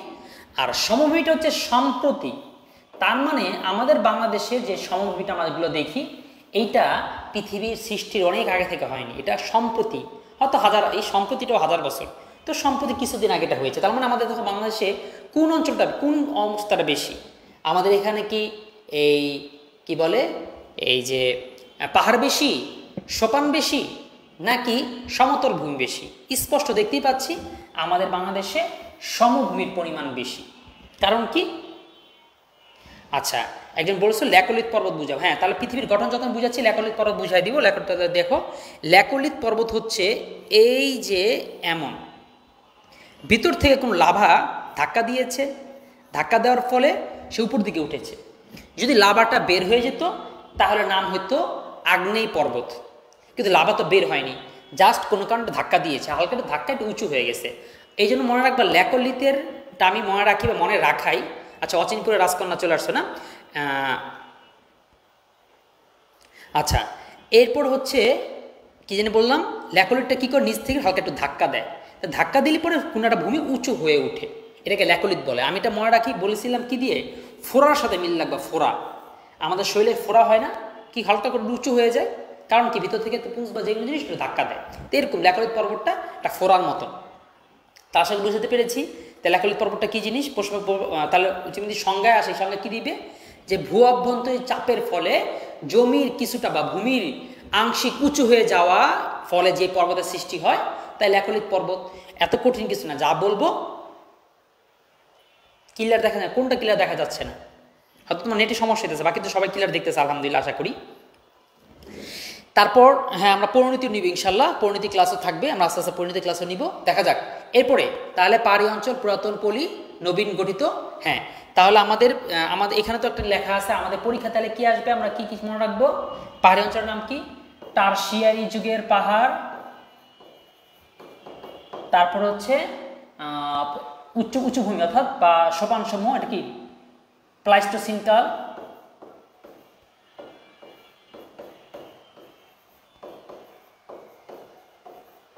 আরেকটা হচ্ছে সাম্প্রতিক, ঠিক আছে, সাম্প্রতিক সময়ের সমভূমিগুলো। এই তো, তাহলে আমাদের কি দেখলাম আমরা, পৃথিবী বাংলাদেশের ভূমিরূপ হচ্ছে এই 3 ধরনের। এখন তোমার একটা প্রশ্ন আসবে, সেটা হচ্ছে কোনটা কোন জেলায় অবস্থিত, এটা তো জানতে হবে কোনটা কোন জেলায়। এইটা ভালো করে জানার জন্য এই পরীক্ষার আছে আর 2 দিন, এখন আর তোমাদেরকে টিপ্পা ধরে খাওয়ানো যাবে না, সম্ভব না। কিন্তু এটা যেন দরকার ছিল তোমাদের যার যার ঘরের মধ্যে মানচিত্রের ব্যবহার, মানচিত্র রাখা। তুমি যদি বলতে পারো বগুড়া কোথায়, রাজশাহী কোথায়, রাজপুর কোথায়, সরি রাজবাড়ী কোথায়, দিনাজপুর কোথায়, এটা বললে তুমি যদি বলতে পারো একদম একজ্যাক্ট না দেখাতে আইডিয়া করতে ওই দিকে, তাহলে তুমি পারতা। যেমন আমরা দেখতে পেতেছি পাহাড়ি অঞ্চল, তাহলে কোন জায়গায়, এদিকে, এই পাশে মানুষ ময়মনসিংহ, এই পাশে তার মানে কি টাঙ্গাইল, তারপর হচ্ছে সিরাজগঞ্জ, এদিকে আছে বরগুনা, না সরি বগুড়া, এরপর আছে নাটোর, ঠিক আছে। তাহলে কোনটা কোন অংশ তোমাকে চিনে, তাহলে তুমি এটা পারতে। হ্যাঁ, তাহলে এরকম করে পরীক্ষা যখন, এটাতে এমসিকিউ কিন্তু আসে, এমসিকিউ আসে, সিকিউ আসে, অনেকগুলো অংশ আসে, তো আমাদের এভাবে মনে রাখবো। শেষ, এরপর আসি ভূমিরূপ পরিবর্তন। ভূমিরূপ পরিবর্তন, হ্যাঁ ভূমিরূপ পরিবর্তন, এটা টপিক অনেক, যার কারণে এটা টপিক অনেক, যার কারণে তোমাদেরকেও কিন্তু একটু মনোযোগ দিয়ে পড়তে হবে বা মনোযোগ দিয়ে এটা দেখতে হবে টপিকগুলো কি। যেমন প্রথম টপিকের নাম হচ্ছে পাত সঞ্চালন। পাত সঞ্চালন মানে হচ্ছে পৃথিবীটা অনেকগুলো কিসের উপর আশা করা হইতেছে, বা পৃথিবীটা অনেকগুলো প্লেটের উপর নির্ভরশীল, সেই প্লেটগুলো লড়ে চললে ফলে কি হয়, নানা রকম পৃথিবীর নানা রকম পরিবর্তন। এই পরিবর্তন কোনটা আকস্মিক হয়, কোনটা ধীরে ধীরে হয়, আস্তে আস্তে হয়, সবই আমরা দেখব। এরপরে এর মধ্যে একটা নাম আছে ভূমিকম্প। ভূমিকম্প আর ভূ আলোড়নের মধ্যে পার্থক্য কী? আসলে ভূমিকম্প এক ধরনের ভূ আলোড়ন, তবে সব ধরনের ভূমিকম্পকে ভূ আলোড়ন বলে না, সেগুলো সবই দেখবে। আগ্নেয়গিরি, সুনামি, বিচুনি ভবন, অগ্নি ভবন, জীবজগতের উপর ধীর আকস্মিক পরিবর্তন সময়ের প্রভাব, তারপরে বাংলাদেশের ভূমিক্ষয়, ভূমিধস, নদী ও নদী পর্যায়। আচ্ছা, এখানটার মধ্যে আমরা তাহলে কোন কোন অংশটা থেকে প্রশ্ন বেশি আসে সেটা দেখি। দেখো, সুনামি অংশ থেকে সৃজনশীল তেমন আসার কিছু নেই। সৃজনশীল যা আসা এই দুইটা, ঠিক আছে, এই দুইটার বেশি মনে রাখবা। আর এই যে এইটা জীবজগতের বেশি ঘ প্রশ্ন আসলে তো এটার উপরে হবে, এইটা আর নদী পর্যায়। তাহলে বাংলাদেশের ভূমিক্ষয়, ভূমিধসটাও আমরা দরকার এটা স্কিপ করতে পারি, এটাতে খুব বড় পড়া বা বড় কিছু নেই। তারপর সুনামিটাও একটু স্কিপ করতে পারি, বাকিগুলো থেকে অবশ্যই প্রশ্ন আসতেছে, আমরা সেগুলো তো দেখব। আচ্ছা, তারপর এত টেনশনের কিছু নেই যে কি পড়বো স্যার, পলি কি? পলি হচ্ছে বালু, চিনো বালু? তাই তুমি বালুকে পলি হিসাবে চিনো, তাইলে অনেকটা বুঝে ফেলছো। অর্থাৎ পলিমান হইতেছে যে বলে না নদী পলি জমিয়েছে, আসলে পলি তো আমরা মুখ দিয়ে বলি, কারণ পলির সাথে সার উপাদান নদী যা নিয়ে আসে তাকে আমরা পলি বলি, কিন্তু আমরা তো নদীকে বালুই আনতে দেখি। তো বালু তো একটা উপাদানের নাম, এছাড়া নদী বাকি যা নিয়ে আসে সবটাকে মিলিয়ে বলা হয় পলি, ঠিক আছে। বলে না পলি ঘটিত, পলি দ্বারা উপাদান বা পলি জমেছে, অর্থাৎ বালু বলতে পারো। পলি মাটি মানে ওই ধরনের বালু মাটিটাই, বা যেই বালু জমি যে মাটিটা তৈরি হয় সেটাকে আমরা পলি মাটি হিসেবে চিনব। তারপর আচ্ছা ঠিক আছে, তাহলে আমরা এখন একটা করে দেখি। প্রথমে আসি পাত সঞ্চালন, পৃথিবীর আকস্মিক পরিবর্তন। এখান থেকে প্রশ্ন আসার বা এমসিকিউর বা জ্ঞানমূলক আসার কি আছে সেটা দেখি। পাত সঞ্চালন থেকে প্রথম প্রশ্ন, পাত সঞ্চালনটা কি? প্রথম প্রশ্ন একটা আসে, পৃথিবীটা মোট কয়টি, দেখে তোমরা উত্তর করতে পারো কিনা, পৃথিবীটা মোট কয়টি প্লেটের উপর কিংবা কয়টি পাতের উপরে অবস্থিত? উত্তরটা খুব সহজ একটা টেকনিকে পারা যাওয়ার কথা, ঠিক আছে। টেকনিকটা কি? পৃথিবীতে মহাদেশ আছে কয়টা? 7টা। তো সুতরাং পৃথিবীতে মহাদেশ যেহেতু 7টা, তাহলে পৃথিবীতে এরকম প্লেটও আছে কয়টা? 7টা। মানে বড় বড় প্লেট 7টা, বা ছোটো ছোটো কিছু প্লেট রয়েছে। তাহলে পৃথিবীর বড় প্লেট কয়টা? 7টা। এই দেখো বড় বড় এই প্লেটগুলো, ঠিক আছে। এরকম করে পৃথিবী মূলত বড় বড় প্লেট বা একটা খণ্ডের উপরে কি ভাসমান অবস্থিত। আমাদের পৃথিবীর মানচিত্রের মধ্যে তোমরা দেখবা যে ইউরোপ, এই যে এদিকে হচ্ছে আমেরিকা, আর এদিকে কি, এদিকে হচ্ছে এই কি বলে এটাকে, ইউরোপ, আর হচ্ছে আফ্রিকা, দুইটা একসময় নাকি একসাথে এরকম করে ছিল। পরে প্লেটগুলো সরে যাওয়ার কারণে আস্তে আস্তে এরকম করে আলাদা হয়ে গেছে। না দেখা যাক, তারপর তাহলে কি পাঁচ সঞ্চালন বুঝতে পারলাম। এখন দেখো পাঁচ সঞ্চালন কয় রকম হতে পারে। পাঁচ সঞ্চালন তিন রকম হতে পারে। তিন রকমের নামগুলো পড়া রাখা তোমার দরকার নেই কত প্রকার, কিন্তু পাঁচ সঞ্চালন চেনার জন্য তুমি কাজে দিবে। এক, এই যে এরকম, এটা কি হলে বলো তো, এটা কি? অর্থাৎ প্লেট দুইটা সরে এসে একদিকে উঠে যায়, এটা হইতেছে অভিসারমুখী। সেটা কি, একটা একরকমই থাকে, আর একটা যাওয়ার জায়গা না পেয়ে তারটা ভিতরের দিকে ঢুকে যায়, আর একটা হচ্ছে সরে যায়। ঠিক আছে, আমরা পৃথিবীতে এই তিন ধরনেরই ভূমিরূপ বা এই তিন ধরনেরই পাঁচ সঞ্চালন দেখে থাকি। তাহলে এটা একটা প্রশ্ন, পাঁচ সঞ্চালন কি? পাঁচ হচ্ছে পৃথিবীকে অনেক বড় বড় ভূখণ্ডের বা প্লেটের উপর অবস্থিত ধরে নেওয়া হয়েছে, সেগুলো হচ্ছে পাঁচ সঞ্চালন। তারপর হচ্ছে এই যে এইগুলো, ঠিক আছে, আর কিছু না, এখানে পড়ার কিছু না পাঁচ সঞ্চালন সম্পর্কে। এটা আসলে মূলত অনেক আগে এক বিজ্ঞানী মোহরবিস্ট না কি জানি একটা নাম, সেইটা আবিষ্কার করেছিল, না দেখতেছে পৃথিবীর অবস্থিত। দ্বিতীয়, আচ্ছা এটা পারলে দেখি কেউ কমেন্ট করো যে ভূমিকম্প মাপা হয় কোন যন্ত্রের মাধ্যমে? আচ্ছা একটা প্রশ্ন করেছ,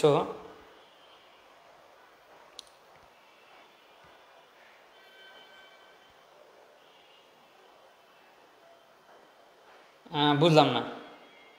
পলি কি? পলি একবার বলছি। আচ্ছা শাওন হোসেন, এটাই কি প্রশ্ন? হ্যাঁ, পলি কি? একদম উত্তর দিলাম। পলি কি? পলি হচ্ছে নদী, যেই ময়লা আবর্জনা ভালো মন্দ সার, তারপর হচ্ছে মাটির উপযোগী মাটি ধুলা বালু যা কিছু বহন করে নিয়ে আসে সেগুলো হচ্ছে পলি। পড়ে না? সঞ্চয় যা পৃথিবী বা আমাদের বাংলাদেশ সমভূমি, কারণটা কি? পলিগঠিত। পলিগঠিত মানে কি? এই পুরো ভূমিটা নদী দিয়ে ধৌত, নদী যা পানির সাথে যা বহন করে নিয়ে এসেছে সেগুলো দিয়ে গঠিত। আচ্ছা দেখি কেউ প্রশ্ন করেনি। হ্যাঁ, রিক্টার স্কেল। আচ্ছা হ্যাঁ, আমি মুক্তার কোশ্চেন দেখেছি। আচ্ছা রাজশাহী বোর্ড, ঠিক আছে। পলির উত্তরটা আমি অনেকবার দিচ্ছি, আর বলবো না, এখন তার সামনে আসো দেখো। হ্যাঁ, তোমরা রিক্টার স্কেল কেউ বলো নাই, 7টি, ঠিক আছে, সে উত্তর করেছে। হ্যাঁ দেখো, ভূমিকম্প মাপার মেশিনের নাম কি? ভূমিকম্প মাপার মেশিন নাম হচ্ছে রিখটার স্কেল। রিখটার স্কেল নাম কি? Richter scale. আচ্ছা রিখটার স্কেল দিয়ে কীভাবে কাজটা করে এইটা মনে রাখলে দেখো তোমাদের এমসিকিউটা মনে থাকবে। এই যে কী করে বিজ্ঞানীরা এরকম একটা কলমের মতন রেখে দেয়, একটা কাগজ রেখে দেয়। তো ভূমিকম্প এটা এবং এই কলমটা মাটির সাথে গাড়া থাকে বা মাটির সাথে সম্পৃক্ততা থাকে। তো মাটিটা যত কম্পন হবে এইটা তত বেশি নড়বে, কারণ যখন ভূমিকম্প হবে তখন তো মাপা যাবে না যে কীভাবে কী হলো, কত রূপ কী হয়েছে। তো মাটিটা যখন লড়বে এই কলমটা, মাটি যদি অল্প লড়ে কলমটা অল্প লড়বে, মাটিটা যদি অনেক বেশি লড়ে কলমটা অনেক জোরে লড়বে। তো এইটা দিয়ে ভূমিকম্পটা কি হয়, মাপা হয় যে ভূমিকম্পটা কোন সময় থেকে কোন সময় বেশি ছিল কম ছিল, এটাকে বলে রিখটার স্কেল। হ্যাঁ, এবার একটা প্রশ্ন তোমাদের আসে এমসিকিউতে, সেটা হইতেছে পৃথিবীতে ভূমিকম্পন প্রবণ এলাকাটা কোনটি? অপশন আসে 4টা দেশের 5টা দেশের নাম দিয়ে বলবে কি যে এটা ভূমিকম্প প্রবণ এলাকা কোন দেশটি। তো সেই সময় তোমার উত্তর হবে জাপান। কেন জাপান? তুমি খেয়াল করে দেখো যে ভূমিকম্পন এলাকাটা মূলত কোন দিকে বেশি, এই কোন দিকে লাল লাল, কোন দিকটায় লাল লাল খেয়াল করছো?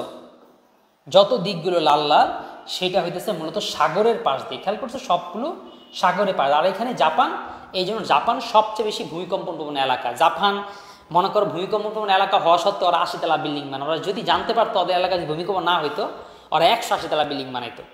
ঠিক আছে, তাহলে জাপান, এটা হচ্ছে 3য় অধ্যায়। তাহলে জাপানে ভূমিকম্প, এবং কি যেন জাপানটা ওদের বিল্ডিংগুলো স্প্রিং সিস্টেমে বানায়। যদি ভূমিকম্পও হয় দেখে পিলারগুলোর ছাদগুলো আলাদা নড়তেছে কিন্তু কোনটা ভাঙতেছে না, এমন একটা দারুণ একটা সিস্টেম করে বানিয়েছে। আমাদের পদ্মা সেতু সেই সিস্টেমে বানানো হয়েছে।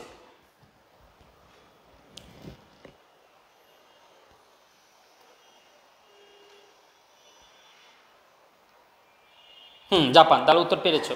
ঠিক আছে, তাহলে ভূমিকম্পের এলাকা কোনটা সেটাও জানতে পারলাম, এবং ভূমিকম্প কী দিয়ে মাপা হয় সেটাও বুঝতে পারলাম। এই অংশের কোন প্রশ্ন থাকলে অবশ্যই করতে পারো, আলোচনা করতেছি। এরপরে ভূমিরূপ পরিবর্তন। ভূমিরূপ পরিবর্তনটা কত রকম হতে পারে এটা আমরা একটু দেখে নেওয়ার চেষ্টা করব। ভূমির কত রকম পরিবর্তন হতে পারে। একটা পরিবর্তন হতে পারে স্যার আগ্নেয়গিরির। কি প্রশ্ন হচ্ছে? আগ্নেয়গিরি। দেখো আগ্নেয়গিরি, আমরা শুধু আগ্নেয়গিরি বলতেই শুধু এটা মনে করে পারি, এটা মনে হয় মাটি ফুঁড়ে বের হয়। কি ফুঁড়ে বের হয়? এই দেখো মাটির নিচে অনেক লাভা, আমরা দেখেছিলাম না? আমরা একেবারে প্রথম অংশ পৃথিবীর গঠন কি পড়েছিলাম? পৃথিবীর গঠন 3টা, অশ্বমণ্ডল, গুরুমণ্ডল, কেন্দ্রমণ্ডল। কেন্দ্রমণ্ডলের মধ্যে আবার কি কি থাকে? কেন্দ্রমণ্ডলের মধ্যে থাকে নিকেল, লাভা, এগুলো থাকে না? ওই কেন্দ্রমণ্ডল বলো, যে মণ্ডলের বলো, সেখানকার লাভা যখন আমাদের এখান থেকে পৃথিবীর বিভিন্ন ফাটল দিয়ে বিভিন্ন বের হয়ে যায়, তখন সেটাকে আপনার আগ্নেয়গিরি বলি। আসলে পৃথিবীর মধ্যে যখন যেটা থাকে সেটা হচ্ছে লাভা, বের হওয়ার সময় নাম নেয় ম্যাগমা, বাইর হওয়ার পরে নাম নেয় আগ্নেয়গিরি। আসলে গিরি শব্দের অর্থ হচ্ছে কি? পাহাড়, আর আগ্নেয় মানে আগুন, অর্থাৎ নাম হচ্ছে আগুন পাহাড়। তাহলে এই যে পাহাড়ের থেকে বের হয় দেখি, এটা অনেক সময় বলে থাকে, পাহাড় ছাড়া অন্য দিক থেকেও বের হতে পারে, এবং কি আগ্নেয়গিরি সমুদ্র থেকেও বের হতে পারে। কারণ সমুদ্রে যে মাটি আছে না, সেই মাটির নিচে আগ্নেয়গিরি থাকতে পারে না, সেখান থেকেও তো বের হতে পারে। তো এরকম এই জন্য দেখবো অনেক সময় সমুদ্রের পানি এরকম ফুটফুট করে ফুটতেছে, কারণ কি ভিতরে আগ্নেয়গিরি বের হয়ে গেছে। হ্যাঁ, তাহলে আমরা আগ্নেয়গিরির অনেকগুলো মাধ্যম দেখলাম। আগ্নেয়গিরি সমুদ্রে এখানে হতে পারে, তারপর হচ্ছে এরকম ভূমিতে হতে পারে, আবার সমুদ্রের পানিটা সে ভূমির মধ্যে গিয়ে আগ্নেয়গিরির গরম পাওয়ার পরে উত্তপ্ত হয়। উত্তপ্ত হওয়ার পর যে বাষ্পটা সেটা বের হতে পারে না, না বের হতে পারার ফলে কিন্তু সে ভূমির মধ্যে অনেক জোরে চাপ দেয়, তখনই কিন্তু বোমের মতন ফটে কিংবা এরকম করে একটা ভুয়া আলোড়নের সৃষ্টি হয়। ঠিক আছে, তাহলে আমরা আগ্নেয়গিরির অগ্নুৎপাত সময় জানলাম। তো আগ্নেয়গিরির বেশ কিছু প্রকারভেদ আছে, সেই প্রকারভেদগুলো আমরা গুরুত্বপূর্ণ জানবো। হ্যাঁ, এরপর আসো ভূমিরূপ পরিবর্তন। ভূমিরূপ পরিবর্তনের ভূমিরূপ পরিবর্তনের মধ্যে একটা হচ্ছে সুনামি। সুনামিটা কেন হয়? সুনামি থেকে যে প্রশ্নটা, একটা প্রশ্নে সবচেয়ে বেশি ঘুরে ফিরে বারবার আসে, সেটা হচ্ছে সুনামি হওয়ার সবচেয়ে বড় কারণ কি? বাতাস, ভূমিকম্প, পানি, কি হতে পারে, নাকি সমুদ্রের ঢেউ? দেখি উত্তর পারো কিনা। সুনামির জন্য সবচেয়ে বড় গুরুত্বপূর্ণ কারণ হচ্ছে সে ভূমিকম্প। অর্থাৎ সমুদ্রের নিচের যে বা ভূমিটা, সে ভূমির মধ্যে যখন কম্পনের সৃষ্টি হয়, তখন সেই কম্পনটা অনেক জোরে পানির মধ্যে আঘাত করে, যার ফলে সেই পানিটা তখন অনেক উঁচু ঢেউ আকার ধারণ করে একদম এই উপকূলীয় যা কিছু রয়েছে সব কিছুকে ডুবিয়ে দেয়। ছোট্ট একটা ঢেউ, আরেকটা বড় ঢেউ, তার বড় ঢেউ, এরকম সবগুলো ঢেউ মিলিয়ে একটা বড় ঢেউর সৃষ্টি করে এরকম অংশগুলোকে ডুবিয়ে দেয়। ঠিক আছে, সিসমোগ্রাফ। হ্যাঁ, আমরা যে ছবিটা দেখেছি সেটা সিসমোগ্রাফ। রিক্টার স্কেল অবশ্য আরেক রকম, যাক তুমি এটা জানতে পারছো, বুঝতে পারছো ভালো। বাবান লিখতে পাই না, এটা কি জিনিস? বাবান কি? বিচনী ভবন ও নগ্নি ভবন। আচ্ছা, বিচনী ভবন ও নগ্নি ভবন এই দুইটা কি জিনিস? আসলে নগ্নি ভবনের মধ্যে বিচনী ভবন আছে।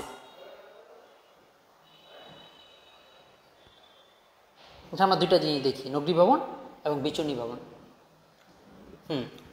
দেখো, নগ্নি ভবন, নগ্ন শব্দের অর্থটা মানে কি বলতো? আমরা হিন্দি শব্দ জানি না, নাঙ্গা হয়ে যাওয়া, অর্থাৎ ন্যাংটো হয়ে যাওয়া, অর্থাৎ সব কিছু খুলে যাওয়া। তাহলে নগ্নি ভবন হচ্ছে তাই, সব কিছু খুলে যাওয়া। বিচূর্ণী ভবনের কথাটা মানে কি? চূর্ণ চূর্ণ হওয়া, ভেঙে যাওয়া, ভেঙে পড়া। আর নগ্নি ভবন মানে কি? নগ্নি ভবন মানে হচ্ছে খুলে যাওয়া। অর্থাৎ নগ্নি ভবন হতে গেলেও সেটাকে ভেঙে ক্ষয় হয়ে। আচ্ছা, আমি একটা সহজ করে বুঝাই। বিচূর্ণী ভবন চূর্ণ হওয়া, ভাঙ্গা, আর নগ্নি ভবন হইতেছে এই বিচূর্ণ প্লাস ক্ষয় সমান সমান এই নগ্নি ভবন। অর্থাৎ একটা জিনিসকে ভাঙতে হবে, আবার ক্ষয় হতে হবে, এরকম ভাঙ্গন এবং ক্ষয়ের ফলে জিনিসটা কি একদম অনেক খোলা হয়ে যায়, তখন হচ্ছে নগ্নি ভবন। আচ্ছা, যুক্তরাষ্ট্র বলতে আমেরিকা বুঝি, যুক্তরাজ্য বলতে কি বুঝি? এটা ভালো প্রশ্ন করেছো, এটা সাথে রিলেটেবল কিনা তোমাদের? হ্যাঁ, অবশ্যই। ভূগোল যেহেতু বারবার করে এটা জিনিসটা প্রশ্ন বারবার আসে, এই জন্য মনে রাখবা। একটা হচ্ছে যুক্ত রাষ্ট্র। যুক্ত রাষ্ট্র, যখন রাষ্ট্র দেখবা তখন মনে রাখবে এটা হচ্ছে USA, এতে হচ্ছে আমেরিকা, তাহলে যুক্তরাষ্ট্র হচ্ছে কি? আমেরিকা। আরেকটা হচ্ছে যুক্ত রাজ্য, যুক্ত রাজ্য, এটা হইতেছে ইংল্যান্ড, অর্থাৎ UK। কেতে হচ্ছে কিংডম, কিংডম মানে রাজ্য, কিংডম মানে রাজ্য, আর এতে হচ্ছে আমেরিকা। হ্যাঁ, আমরা যে ছবিটা দেখেছি সেটাই সিসমোগ্রাফ। সিসমোগ্রাফ আর রিক্টার স্কেলটা একটু অন্যরকম। তো দুইটারই একটাই কাজ, ভূমিকম্প, একটা হচ্ছে ভূমিকম্প মাপা, একটা হচ্ছে ভূমিকম্পের তীব্রতা মাপা। তাহলে ভূমিরূপ পরিবর্তন। আচ্ছা, আজান দিতেছে, আমরা একটু সময় নিব, আজানের পর আবার আলোচনা করতেছি।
হ্যাঁ, ওকে ওকে, চলে আসলাম। একটু সবাই আবার একটু যুক্ত হয়ে যাও, যুক্ত হয়ে যাও। আর একটু সময় দিব। হ্যাঁ, আজান শেষ, চলে আসছি। একটু মেনশন দাও, বন্ধুদেরকে একটু মেনশন দাও।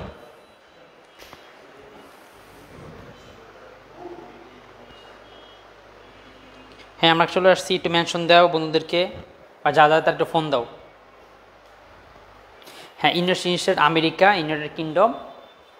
ঠিক আছে, রিলেটেবল কোনো প্রশ্ন হলে অবশ্যই করবা, কোনো সমস্যা নেই। আর দেখো তো এইচএসসি এবং অ্যাডমিশন নিয়ে কিন্তু আমরা কাজ করতেছি, সুতরাং আমাদের এই ক্লাসগুলো দেখলে বুঝতে পারবে যে আমাদের যত্ন। বায়ুমণ্ডল একটু বুঝান। হ্যাঁ ভাইয়া, বায়ুমণ্ডল আমরা একটু পরে যাব, বায়ুমণ্ডলে যাব। আমরা যেইখান থেকে শেষ করতে চেয়েছিলাম ওখান থেকে আবার তোমরা দ্রুত চলে আসো। ঠিক আছে, আমি শুরু করে দিই, তোমরা আবার আসতে থাকো। যারা চলে গেছো তারা মিস করতেছো বা পরে মিস করবা। ওকে, দেখো প্রথমেই ভূমিরূপ পরিবর্তনটা 3 ধরনের হয়। তো 3 ধরনের মধ্যে তোমার এটা পড়ার দরকার নেই, ধীর ও আকস্মিক দরকার নেই। দুইটা মনে রাখবে, একটা হচ্ছে ধীর পরিবর্তন, আস্তে আস্তে হাজার হাজার শত শত কোটি বছর নিয়ে একটা পরিবর্তন হয়। আর একটা পরিবর্তন হয় আকস্মিক, ধুম করে হঠাৎ করে। তাহলে আকস্মিক যেটা হয় সেটাই মূলত সবচেয়ে ইম্পর্টেন্ট হচ্ছে ভূমিকম্পটা। হঠাৎ করে কম্পন হয়, পৃথিবীটা পরিবর্তন হয়। তাহলে আকস্মিকটা কী মনে রাখবা? ভূমিকম্প। আর অগ্নুৎপাতটা আকস্মিকই হয়, হঠাৎ করে মাটি ফুটো হয়ে অগ্নিকে বেরোতে থাকে, এটা হচ্ছে অগ্নুৎপাত। কিন্তু এইদিকে ধীর পরিবর্তন হয় 2 ধরনের, একটা হচ্ছে নগ্নিভবন আর একটা হচ্ছে অবক্ষেপণ। এখন প্রশ্ন সেই জায়গায়, স্যার নগ্নিভবন অবক্ষেপণটা বুঝিলেন পরিবর্তন? তো দেখো, অবক্ষেপণটা যদি না বুঝো, আচ্ছা অবক্ষেপণটা কি একটু বুঝাই দিই, অবক্ষেপণটা হয়তো বোঝার চেষ্টা যদি করো। তুমি অবক্ষেপণ পরে বুঝো, নগ্নিভবন বুঝো। নগ্নিভবন আগে একটা মাইনাস চিহ্ন লেখো, অবক্ষেপণ আগে একটা প্লাস চিহ্ন দাও। তাইলে মানে যে পৃথিবীর পরিবর্তনটা হবে ক্ষয়ে ক্ষয়ে, ধ্বংস হয়ে, সরে, কোনো একটা জিনিসের নেগেটিভ কিছু হয়ে, অর্থাৎ বিচূর্ণ হয়ে ভেঙে যাবে, ক্ষয় হবে, অপসারণ সরে যাবে, এটা হচ্ছে নগ্নিভবন। আর অবক্ষেপণ মানে বরং আরো যুক্ত হবে, এমন যুক্ত হওয়ার পরে যে পরিবর্তন। আর ক্ষয় ক্ষয়ে বিচূর্ণ যদি হয় সেটা হবে নগ্নিভবন।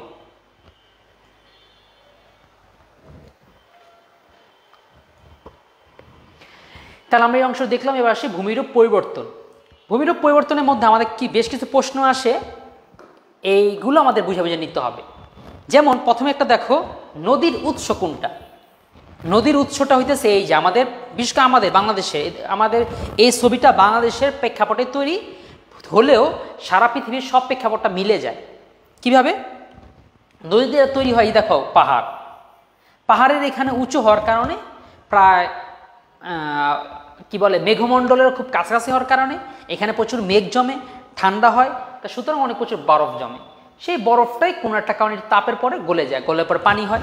সেই পানিটাই একদম প্রবল স্রোত ধারায় নেমে আসতে থাকে, নামার ফলে একদম জমি টমিকে ফুটো টুটো করে একদম খাল করে সে চলে যেতে থাকে, নদীর সৃষ্টি করে। তো একটা দুইটা বাধাপ্রাপ্ত হলে আর একটা নদীর সৃষ্টি, শাখা নদীর সৃষ্টি, এটা হচ্ছে নদী। তো নদীর পরতে পরতে একটা নদী দেখা যায়, এটা হচ্ছে প্রধান একটা নদী। সেই নদীর যখন মাঝখানে একটা শাখা বা চিকন একটা নদী হয়, সেই নদী থেকে সৃষ্টি হয়, সেটা হয় উপনদী। এটা আমাদের প্রশ্ন আসবে না। বদ্বীপ, হ্যাঁ বদ্বীপটা কি জিনিস? বদ্বীপটা দেখতে বয়ের মতন, ঠিক না? এখন বদ্বীপটা আসলে কেন বয়ের মতন বলে? বদ্বীপটা সৃষ্টি হয় কিভাবে? এই যে ধরো এগুলোকে বদ্বীপ বলতেছে, কেন বদ্বীপ সৃষ্টি কিভাবে হয়? আসলে দ্বীপ কিভাবে সৃষ্টি হয় সেটা একটু বুঝি, তাহলে বদ্বীপ কিভাবে সৃষ্টি হয় সেটাও বুঝতে পারবো, আর বাকি যাগুলো আছে সেগুলো বুঝতে পারবো। কি দেখো, ধরে নাও আমরা, হ্যাঁ একটা অংশ দেখি, যেমন এই পাশ দিয়ে মনে করো পানি আসতেছে, তো পানি আসতেছে, এখানে হঠাৎ করে করে একটা ইট পড়লো, ছোট্ট একটা ইট, ইটের মধ্যে কিছু খড় বেজে যাবে, কিছু কাপড়, মনে করো নদীতে গোসল করতে নামছে, নামার পরে উঠার পরে দেখো যে যেটা দিয়ে পরে নামছিল সেটা নাই, লুঙ্গিটা নাই, গামছাটা নাই, সর্বনাশ না, সেটা যাবে কই? তোমার ওই গামছা, হারিয়ে যাওয়া গামছাটা, তোমার হারিয়ে যাওয়া সেই প্যান্টটা হতে পারে একটা দ্বীপের সৃষ্টি করে ফেলবে। এই পাথরের মধ্যে ধরো সেই লুঙ্গিটা আটকে গেল, পাথরটা আটকে গেল, তারপরে দেখো সেখানে একটা কি মতন তৈরি হলো, একটু আরো বড় কিছু, আরো পলি জমবে, আরো পলি জমবে, জমতে জমতে জমতে জমতে এই জায়গাটা পুরো ব্লক হয়ে যাবে।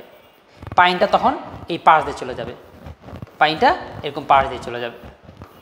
তো পাশ দিয়ে পানি যেতে যেতে এই জায়গাটা ব্লক হয়ে, তারপর এই যে এই মাঝখানে যেটা থাকবে, এই যে তখনই এটাই হবে দ্বীপ। তো এটা দেখতে বয়ের আকৃতির, তো যার নাম হচ্ছে বদ্বীপ। হ্যাঁ, আমাদের বাংলাদেশকে পৃথিবীর সর্ববৃহৎ বদ্বীপ বলা হয়। এখানে একটা প্রশ্ন আছে, বাংলাদেশকে সর্ববৃহৎ বদ্বীপটা কেন বলা হবে? বাংলাদেশকে দেখতে বয়ের মতন, প্রথম প্রশ্ন। সেকেন্ড প্রশ্ন, দ্বীপ হওয়ার জন্য চারপাশে পানির প্রয়োজন। আমাদের বাংলাদেশের চারপাশে তো পানি নেই, চারপাশে ভারত আছে, তাহলে কোন দিক থেকে বদ্বীপ বলা হয়? এই প্রশ্নটা কেউ জানলে অবশ্যই করো, আমি তোমাদের এটা বলে দিই। পৃথিবীর আমাদের মানচিত্র দেখলে তোমার দেখবা পুরো বাংলাদেশকে কিন্তু বদ্বীপ বলা হয় না। বাংলাদেশে একদম লাস্টের কয়েকটা অংশ আছে, যেমন খুলনা, নড়াইল, বাগেরহাট, মাগুরা, কুষ্টিয়া, মিরপুর, যশোর, চুয়াডাঙ্গা, ঝিনাইদহ, সাতক্ষীরা, এই অংশটাকে বা খুলনার যে অংশটা, এই অংশটাকে মূলত বদ্বীপ বলা হয়। তাহলে এই তো, এরপর হচ্ছে মোহনা। মোহনাটা কোন জায়গাটা?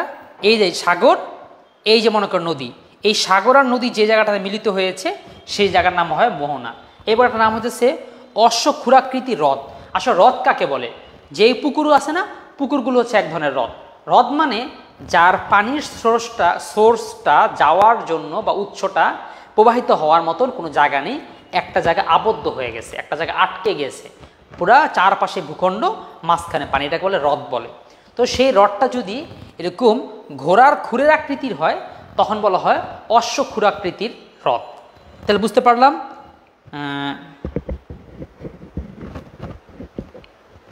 আচ্ছা, হ্যাঁ, ডিটেলস পড়তেছি। তারপর দেখি, এই তো অববাহিকা। অববাহিকাটা কি জিনিস? এটা একটা প্রশ্ন, অববাহিকা কি জিনিস? অববাহিকা হইতেছে নদীর বিধৌত হতে হতে নদীর পার ধুয়ে ধুয়ে যে সমতল ভূমির সৃষ্টি করে, সেটা হচ্ছে অববাহিকা, কিংবা নদীর পাড়ের সমতল ভূমিকে অববাহিকা বলতে পারে। এই দেখো, নদীর পাড়ের সময়কে অববাহিকা বলা হইতেছে। এই যে নদীর পাড়, এর পাড়ের যে জায়গাটা, এটা হচ্ছে নদীর অববাহিকা। তারপর হচ্ছে ভূমিরূপ পরিবর্তন, নদী পর্যায়। হ্যাঁ, এটা আমরা আলোচনা করে দিলাম। হ্যাঁ, একটু আগে বলতেছিলাম স্যার বায়ুমণ্ডল নিয়ে বুঝান। এই যে বায়ুমণ্ডলও, এখন আমরা এই ক্লাসে বায়ুমণ্ডল শেষ করে দিব। তো চলো বায়ুমণ্ডল। তাহলে বায়ুমণ্ডলের কি কি? বায়ুর উপাদান। প্রথম প্রশ্ন হচ্ছে বায়ুর উপাদান, এরপর হচ্ছে বায়ুমণ্ডল স্তর বিন্যাস। একটু মনোযোগ দিবা এই অংশের মধ্যে। ক্লাসের মধ্যে অনেকে আছে, অনেকে চলে গেছে, যত কিছু হোক, এখন যারা দেখবা দেখে বায়ুমণ্ডল আমরা কত সহজে, কত সুন্দর সুন্দর টেকনিক মজা দিয়ে বায়ুমণ্ডল শেষ করি। যেমন বায়ু দূষণ, দূষকের উৎস, এটা আসবে, বায়ু জীবজীব, বায়ুতে প্রতিরোধ।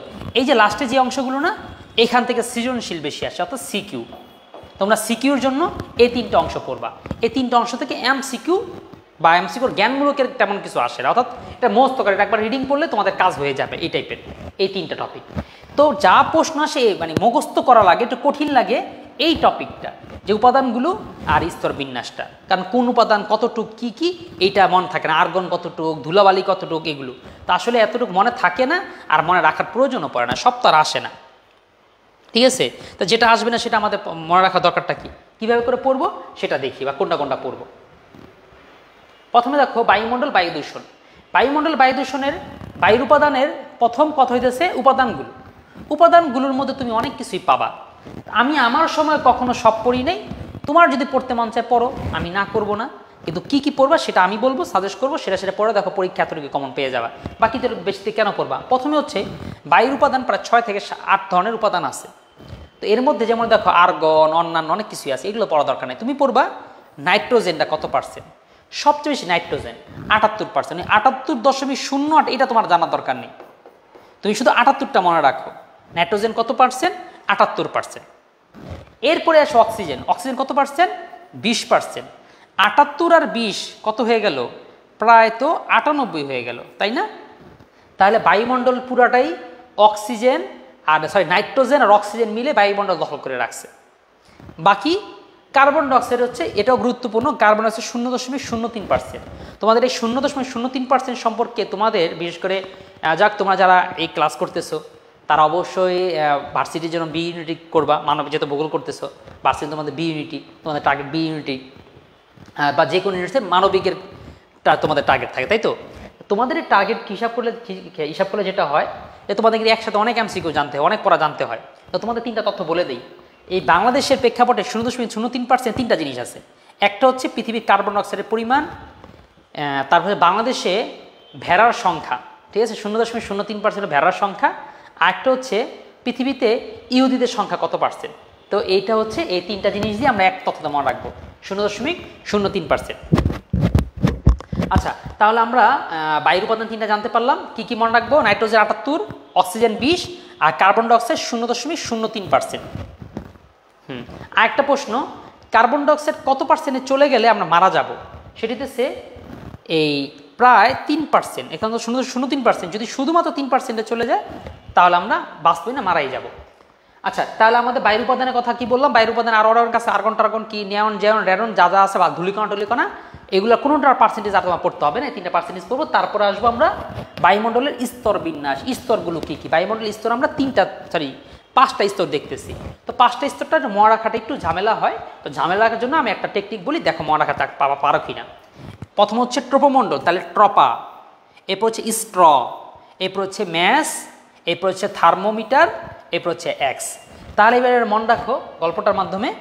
ধরো এক সেমরির নাম কি? ওর নাম হচ্ছে ট্রপা, ঠিক আছে? ওকে, তাহলে এক মেয়ের নাম কি? ট্রপা। ও কি করেছে? স্ট্র নিয়েছে। স্ট্র কি? স্ট্র দিয়ে তো কি খায়? ডাব খায়। দেখো না, একটা চাইলে 2জন মিলে খাইতে পারে 2টা ডাব, কিন্তু না, কি করবে? একটা ডাবই 2জন মিলে খাবে। তো যাই হোক, তো টপা একটা স্ট্র নিয়েছে। স্ট্র নিয়ে কোথায় গেল? মেসে গিয়েছে। কারণ মেসে কি? মেসে কে থাকে? সাধারণত ছেলেরা মেসে থাকে। তার টপা যদি মেয়ে হয়, মেসে কে থাকে? নিশ্চয় তার ফ্রেন্ডই থাকবে। কেমন ফ্রেন্ড? যেমনই ফ্রেন্ড হোক। সে মেসে গেল স্ট্র নিয়ে। সে স্ট্রটাকে কি বানাইলো? থার্মোমিটার।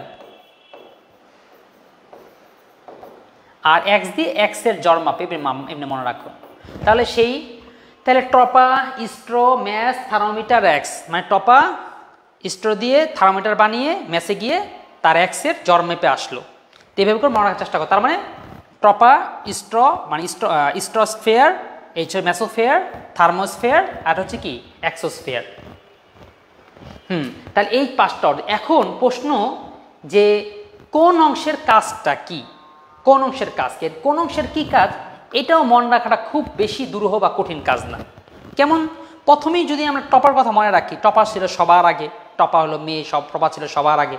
টপা যদি সবার আগে থাকে তাহলে আমাদের পৃথিবীতে সবচেয়ে বড় বড় কাজ তো টপার মধ্যে হয়ে যায়, মানে টপমণ্ডলের মধ্যে হয়ে যায়। আমি সংক্ষেপে বলার জন্য, বোঝার জন্য টপা বলতেছি।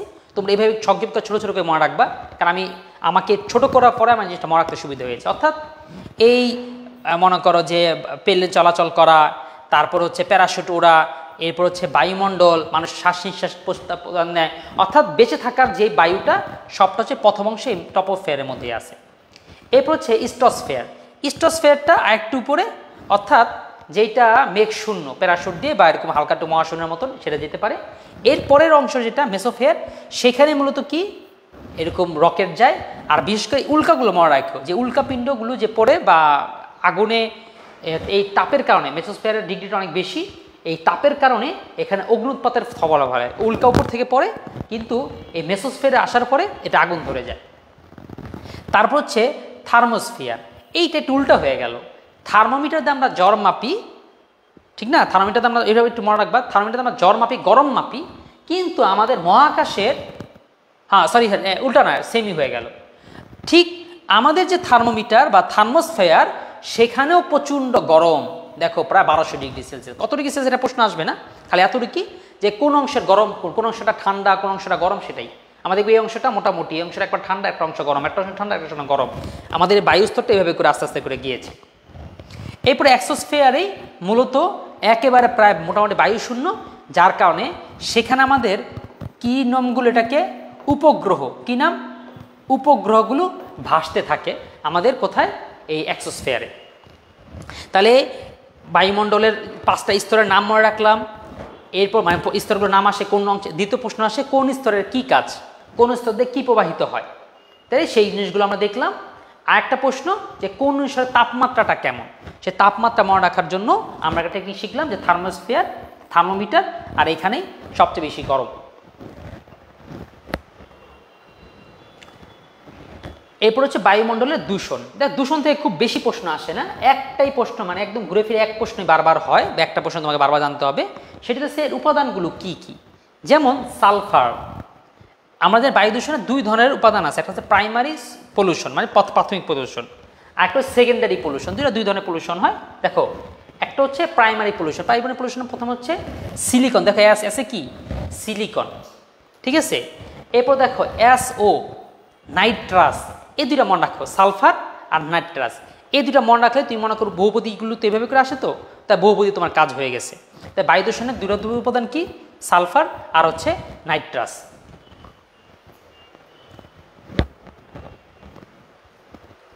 বায়ুমণ্ডল দূষণ, বায়ুমণ্ডল দূষণের প্রশ্নটা হচ্ছে যে বায়ুমণ্ডলের দূষণের ফলে জীবজগতের মধ্যে কি প্রভাব পড়ে, বা শুধু প্রভাব না, সবচেয়ে বেশি প্রবাহিত হয় কি?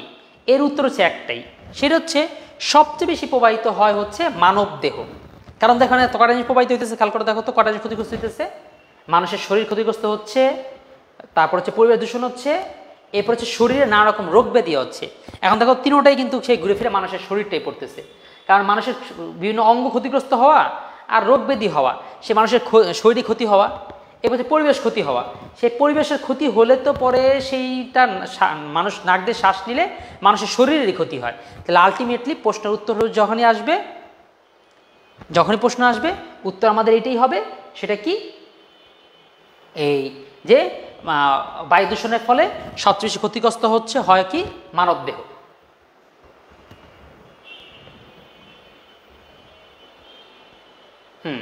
এখন কি করা যেতে পারে, এখানে আমরা 3টা কারণ দিয়েছি, তুমি আরও অনেকগুলো কারণ পরীক্ষা তোমার দিতে হবে। তোমার যেহেতু সৃজনশীল ঘর উত্তর করতে হবে, তোমাকে আরও অনেকগুলো কারণ দিতে হবে। সেটা কি কি, বায়ু দূষণ প্রতিরোধের উপায় কী করতে পারে। একটা হচ্ছে গাড়ি ব্যবহারের পরিবর্তে সাইকেল ব্যবহার করা। তাহলে কি হয়, আমরা যদি সবাই সাইকেল, তাহলে যে গাড়ির যে কালো ধোঁয়া কিংবা গাড়ির ফলে যে জ্বালানির অপচয় বা জ্বালানি যে পোড়ানো হয়, কার্বনের সৃষ্টি করে, সালফার বা নাইট্রাস যেটা কার্বনের সৃষ্টি করে, সেই কার্বনটা সৃষ্টি করতেছে না। দ্বিতীয় হচ্ছে যেখানে সেখানে ময়লা না ফেলে নির্দিষ্ট স্থানে ময়লা ফেলতে হবে। আসলে ময়লা ফেললে নির্দিষ্ট ফেললে কি হয়, বা তারপর হচ্ছে কারখানার যে চুল্লি সেটা কিরকম অনেক উঁচু করে দিতে হবে, যাতে অনেক উপর দিয়ে চলে যায়, মানুষের পর্যন্ত না ছড়ায়। এই কটাই কি, আর কি কিছু দেওয়া যায় না, আর কিছু আমাকে বানাইতে হবে। চলো আমরা আরও কিছু নিজের মতন করে বানাই। যেমন বালু ঢেকে রাখতে হবে, কারণ বালু যে ঢেকে না রাখি, সে বায়ুটা উড়ে যায়, বাতাসের সাথে মিলে যায়, যার কারণে বাতাসের মধ্যে ধূলিকণার পরিমাণ বেড়ে যায়, যেটা আমাদের শ্বাস প্রশ্বাসের ক্ষতিকর। তারপর হচ্ছে তামাক জাতীয় পণ্য ব্যবহারটা নিষিদ্ধ করা। তারপর হচ্ছে কি বলে, রাস্তাঘাটে পিছনে পানি ছিটানো, যাতে ধুলাগুলো বাতাসে না হয়। তাহলে বায়ু দূষণের রোধের মধ্যে আমরা 3টা কারণ আছে, তোমাকে নিজের মতো বানিয়ে আর অনেকগুলো কারণ দিতে হবে, আর অনেকগুলো কারণ বানাতে হবে। এবার আসো বায়ুর উপাদানগুলো কি কি। বায়ুর উপাদান আমরা দেখতেছি, বায়ুর উপাদান শেষ, আমাদের বায়ুর টপিক শেষ। এখন টপিক আসছে জলবায়ু। আসলে এই ক্লাসটা আমাদের এই কাজে দিবে যে একসাথে পুরো বইটার একটা রিভিশন হয়ে গেল, যেটা আমরা যখন পরবর্তী অংশে MCQ সিকিউ পড়বো, যেটা আমাদের অনেক সহায়ক হবে। তারপর দেখো জলবায়ুর উপাদান এবং নিয়ামকগুলো কি কি।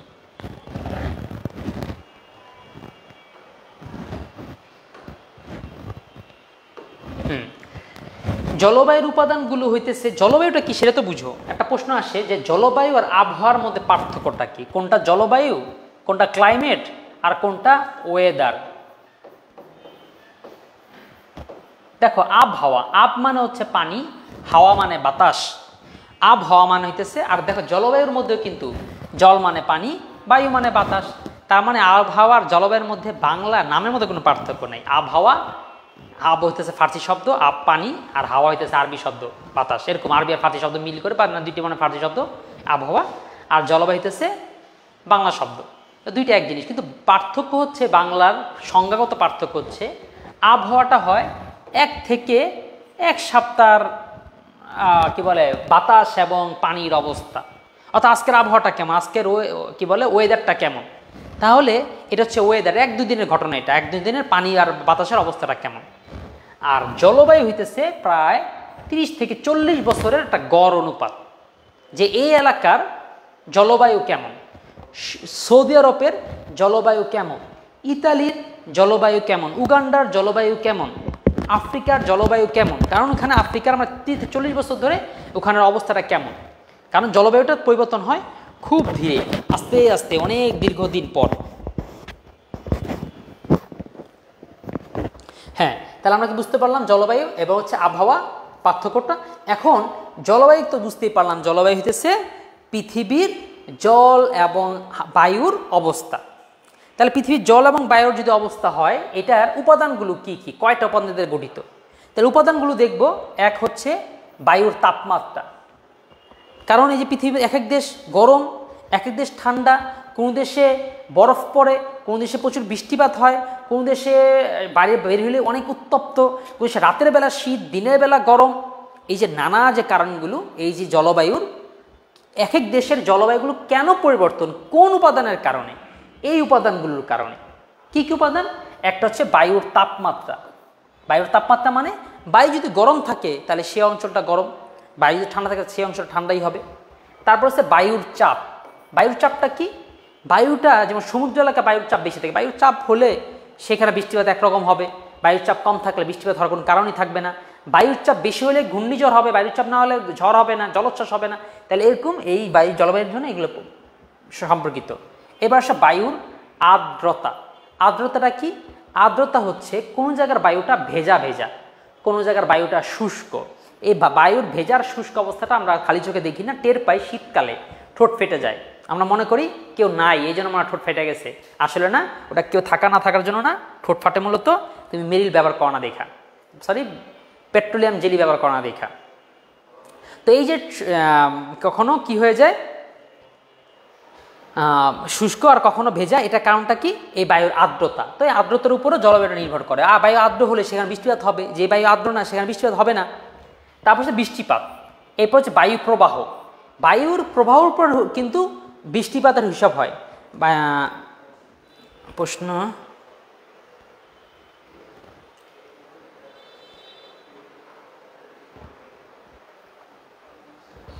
আচ্ছা বায়ু প্রবাহ দেখলাম। এবার অক্ষাংশ। অক্ষাংশটা কি এবং অক্ষাংশের কারণে কীভাবে জলবায়ু পরিবর্তন হয়, এইটা তো সবচেয়ে গুরুত্বপূর্ণ। এই যে দেখো পৃথিবী, এইটা হইতেছে মনে করো 0 অক্ষাংশ, এইটা মনে করো 15 ডিগ্রি, এটা মনে করো 30 ডিগ্রি, এটা মনে করো 90 ডিগ্রি অক্ষাংশ, তাই না? এখন সূর্যের আলোটা যখন পড়ে, সবচেয়ে বেশি আলো পড়ে এই জায়গাটাতে। তাহলে এই জায়গাতে যখন সবচেয়ে বেশি আলো পড়ে, তাহলে এই জায়গায় গরম বেশি লাগে, এই জায়গায় একটু কম, এই জায়গায় একটু কম, এই জায়গায় একদম গরম পড়েই না, যার কারণে এখানে মেরু অঞ্চলে এখানে শীত, এখানে বরফ পড়ে। তার মানে পৃথিবীর জলবায়ুটা কেমন হবে সেটা কিন্তু এই অক্ষাংশের উপরে অনেকটা নির্ভর করতেছে, অনেক অংশে। এরপরে সমুদ্র থেকে স্থানের দূরত্ব, যা আলোচনা করে সেটা তোমাদের সৃজনশীল লিখতে অনেক কাজে দিবে, ঠিক আছে? যেমন সমুদ্র থেকে স্থানের দূরত্ব, এটা কিভাবে দূরত্বটা কীভাবে করে জলবায়ু পরিবর্তন করে? যদি সমুদ্র উপকূলীয় হয় তাদের ওখানে ঘূর্ণিঝড়, ঝড়, আলো বাতাস মানে বেশি হবে। যারা সমুদ্রের থেকে অনেক দূরে অবস্থান করে তাদের সেটা কম হবে। সমুদ্রের সেই জলীয় বাষ্পের কারণে এখানে বৃষ্টিপাত বেশি হবে, আরেকটা অংশ কম হবে। সমুদ্রের যে বায়ুচাপ সেটা উপকূলীয় অঞ্চল বেশি থাকবে, দূরত্বে তাতে কম থাকবে। তাহলে সমুদ্রের থেকে দূরত্বের দিক থেকেও জলবায়ুর পরিবর্তন হয়। এরপর হচ্ছে ভূমির উচ্চতা। যদি ভূমিটা অনেক উঁচুতে হয় তা ঠান্ডা থাকে, ভূমিতে যদি নিচুতে তাহলে গরম লাগে। তোমার দেখবা বলিভিয়া, কি ওই আর্জেন্টিনা মেসিদের সেই মহাদেশে একটা কি আছে দেশ রয়েছে বলিভিয়া, সেই বলিভিয়াটা এত উঁচু, মানে প্রায় পাহাড়ের সমান জায়গা উঁচুতে দেশটা। তো যার কারণে এই অঞ্চলটাকে বলা হয় চির বসন্তের দেশ, যে সেখানে কখনো অন্য কোনো কালে নেই, সবসময় এক কাল, বসন্ত আইসা আটকায় গেছে। তারপর আসো বনভূমির অবস্থান। যেমন সুরিনাম নামে একটা পৃথিবীর দেশ আছে, সুরিনাম। সেই দেশটাতে 95% বনায়ন, মানে পুরো দেশটা বনের ভিতরে, মানুষ বাস করে বনের ভিতরে। আমাদের দেশে তো বন নাই, কিছু কিছু জায়গায় গাছ আছে, কিছু বেশিরভাগ জায়গা নাই। তাহলে এই যে বনভূমি, যেই এলাকা বনভূমি সেখানে বৃষ্টিপাত বেশি হয়, তারপর হচ্ছে এই আবহাওয়া সেখানে বৃষ্টিটা কম ক্যাচ করতে পারে, অনেকগুলো কারণই আছে, ঠিক আছে? আর এখানে আরও কিছু কারণ দিয়েছে যেটা তোমাদের সাথে জানলে আরও কাল আর একটু আলাদা করতে পারো সবার লেখার থেকে। যেমনগুলো একটা বাতাস, বাতাসের মধ্যে কি আছে? এই যে জোরে বাতাস, আস্তে বাতাস, মৃদু বাতাস। তারপর হচ্ছে বায়ুর আর্দ্রতা, আর্দ্রতার মধ্যে কি আছে? আর্দ্রতার মধ্যে আছে ওই যে তুষারপাত হয় না, তুষারপাত। এরপরে শিল পড়ে, এরপর হচ্ছে বৃষ্টি হয়, এরপর হচ্ছে ফগ মানে কুয়াশা হয়। তারপর হচ্ছে টেম্পারেচার, উষ্ণতা, উষ্ণতার মধ্যে কেমন আছে? বাতাস উষ্ণ কিংবা পুরো আবহাওয়াটাই গরম। তাহলে এরকম যে মেঘের মধ্যে কি আছে? অনেক রকম, যে কালো মেঘ, হালকা মেঘ, নরম মেঘ, অনেক রকম মেঘ আছে। তাহলে আবহাওয়ার উপাদানগুলো অনেক রকম নিয়ামক, এইগুলোর কারণে আমাদের জলবায়ু পরিবর্তন হয়ে থাকে। এরপর হচ্ছে তাপ বলয় ও বায়ু চাপ। এইটা অনেকে প্রশ্ন করছো যে স্যার এইটা বুঝি না, খালি একটু প্যাচ লাগে। চলো আমরা চেষ্টা করি একটু বুঝে নেওয়ার তাপ বলয়টাকে বোঝা যায় কিনা। আসলে তাপ বলয়টা বোঝা যায়, তুমি আগে একটু মেধা খাটাও যে তাপ বলয় আমি বুঝবো, বুঝতে চাই, কিন্তু কেন বুঝবো না। দেখো প্রথমে যদি মেধা খাটাও তুমি দেখবা তাপ বলয়টা আসলে মূলত গড়ে ওঠে এই ঘূর্ণন গতির কারণে, পৃথিবীটা ঘুরে আর সূর্যের কারণ, যার ফলে বাতাসটা এক এক অঞ্চলে একরকম হয়েছে। যেমন মনে করো নিম্নচাপ, এখানে একদম 0 অংশ থাকার কারণে এখানে কি থাকে, একদম নিম্নচাপ থাকে। তো যার কারণে পার্শ্ববর্তী যে 2টা অংশ থাকে সেখানে থাকে একদম উচ্চচাপ। তো এইখানে অনেক উচ্চতাপ থাকার কারণে আসলে তো ঢেউয়ের মতন একটা অংশে বেশি হওয়া মানে আরেকটা অংশে কম, ঠিক একই অবস্থা। এখানে নিম্নচাপ থাকার কারণে এখানে তৈরি হয় উচ্চচাপ, আর এইখানে অংশগুলো উচ্চতাপ থাকার কারণে পরের অংশটা হয় নিম্নচাপ। আর এটাও মনে রাখা কঠিন না, নিম্নচাপ হলো একদম 0-তে, তাই হচ্ছে 0 ডিগ্রি। আর পৃথিবীটা কার্ভ করা হচ্ছে 23.5 ডিগ্রি অ্যাঙ্গেলে, 23 না কিন্তু 23.5 ডিগ্রি অ্যাঙ্গেলে। পৃথিবীটা দেখো না, এরকম পৃথিবী কিন্তু সমান করে ঘুরে না, একটু কাত হয়ে ঘুরে। এই যে কাত হয়েছে কত ডিগ্রিতে, 23.5 ডিগ্রিতে। এই জন্য এই 23.5 ডিগ্রির মধ্যেই এই ঘটনাগুলো ঘটে, এই 2টা উচ্চচাপ 23.5 ডিগ্রিতে ঘটে। এবং 2টার নাম আছে, একটা হচ্ছে কর্কট আর একটা হচ্ছে মকর। অনেকে একটা প্রশ্ন থাকে, স্যার এই কর্কট আর মকরের মধ্যে গিট্টু লেগে যায়, খালি প্যাঁচ লেগে যায়, মন থাকে না কোনটা কর্কট আর কোনটা মকর। মনে রাখবা এই 0 ডিগ্রি অঞ্চলের উপরে কে থাকে, এখানে কে থাকে, এখানে থাকে বাংলাদেশ। বাংলাদেশ কিন্তু কোথায়, পৃথিবীর দক্ষিণে না উত্তরে, পৃথিবীর উত্তরে। তা বাংলাদেশ একটু উত্তর মানে একটু উপর দিকে। এখন এবং আমাদের একটা সৌভাগ্য যে এই কর্কট ক্রান্তিটা একদম আমাদের বাংলাদেশের উপর দিয়ে গিয়েছে। এটা কিছু কিছু সৌভাগ্য, যে বোঝো না পৃথিবীতে তো কতগুলো ডিগ্রি আছে, সব দেশের উপর কর্কট রেখা যায়নি, অনেকের উপর দিয়ে গেছে তার অনেক বড় বড় দেশ। আমরা ছোট দেশ হওয়া সত্ত্বেও আমাদের উপর কর্কট রেখা গিয়েছে। তা আমি এটা মনে রাখি এইভাবে, সেটা কি, বাংলাদেশে আছে অনেক সংকট, বাংলাদেশের উপর দিয়ে চলে গেছে কর্কট। তাহলে সংকট আর কর্কট কিভাবে মিললে মনে রাখবা। আর নিচের অংশ হচ্ছে মকর ক্রান্তি। তাহলে কর্কট আর মকর মনে উপরে যদি বাংলাদেশে কর্কট হয় তার নিচেটা মকর, সহজ। আর মকর শব্দ হচ্ছে কুমির, যাকে এটা ভূগোলের সাথে কোনো সম্পর্ক নেই। তাহলে বায়ুচাপের অঞ্চল আমরা বুঝতে পেরেছি। বায়ুচাপ অঞ্চলটা কীভাবে পারবো, এভাবে করে মনে রাখবো যে খুব সহজ। নিম্নচাপ 0 ডিগ্রিতে, 37 ডিগ্রিতে উচ্চচাপ। উত্তরেরটার নাম হচ্ছে কর্কট, নিচের নাম হচ্ছে মকর ক্রান্তি। বাকি তারপর আবার চলেছে নিম্নচাপ। আর পৃথিবীর এই নিচের 2টা জায়গাটার নাম হচ্ছে সুমেরু আর একটা হচ্ছে কুমেরু। মূলত সুমেরু কুমেরু বাদ দাও, তুমি আগে চিনে হলো মেরু। নিচের 2টা অংশের নাম কি, মেরু অঞ্চল, যেখানে বরফ পড়ে। হ্যাঁ, তাহলে এটা হচ্ছে মেরু অঞ্চল। তো নিম্নচাপ, উচ্চচাপ, আবার নিম্নচাপ। এখানকার নিম্নচাপের কারণে আবার এই 2টা জায়গায় উচ্চচাপ হয়েছে। আর এই 2টা উচ্চচাপ হওয়ার কারণও আছে, জায়গাটার বাতাসটা অনেক, যেহেতু অনেক শীত প্রধান জায়গা, বাতাসটা অনেক ঠান্ডা, যেখানে অনেক উচ্চচাপের সৃষ্টি হয়। তার জলবায়ুর উপাদান নিয়ামক না, এটা খুব গুরুত্বপূর্ণ না। উপাদান নিয়ামক, হ্যাঁ বৃষ্টি। বৃষ্টি থেকে কিছু প্রশ্ন আমাদের জানা লাগে, সেটা হচ্ছে বৃষ্টির প্রকারভেদ আসে। MCQ, CQ অনেক রকম, ছবি দিয়ে বলে এটা কোন ধরনের বৃষ্টিপাত, তারপর হচ্ছে উদ্দীপক দিয়ে বলে এইটা হলে এটা কোন ধরনের বৃষ্টিপাত। এরপর হ্যাঁ, তবে বৃষ্টিপাতের ব্যাপার আসতেছে। আচ্ছা, জমিতে সার কীটনাশক প্রয়োগ নিয়ন্ত্রণ, এটা পানি দূষণ নিয়ন্ত্রণ হয়, এটা বায়ু দূষণ না।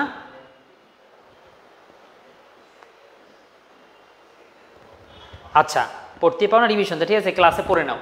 হ্যাঁ, এখন দেখো আজকে এই ক্লাসটা অবশ্য দুজনের উভয়ের জন্য ভালো হবে।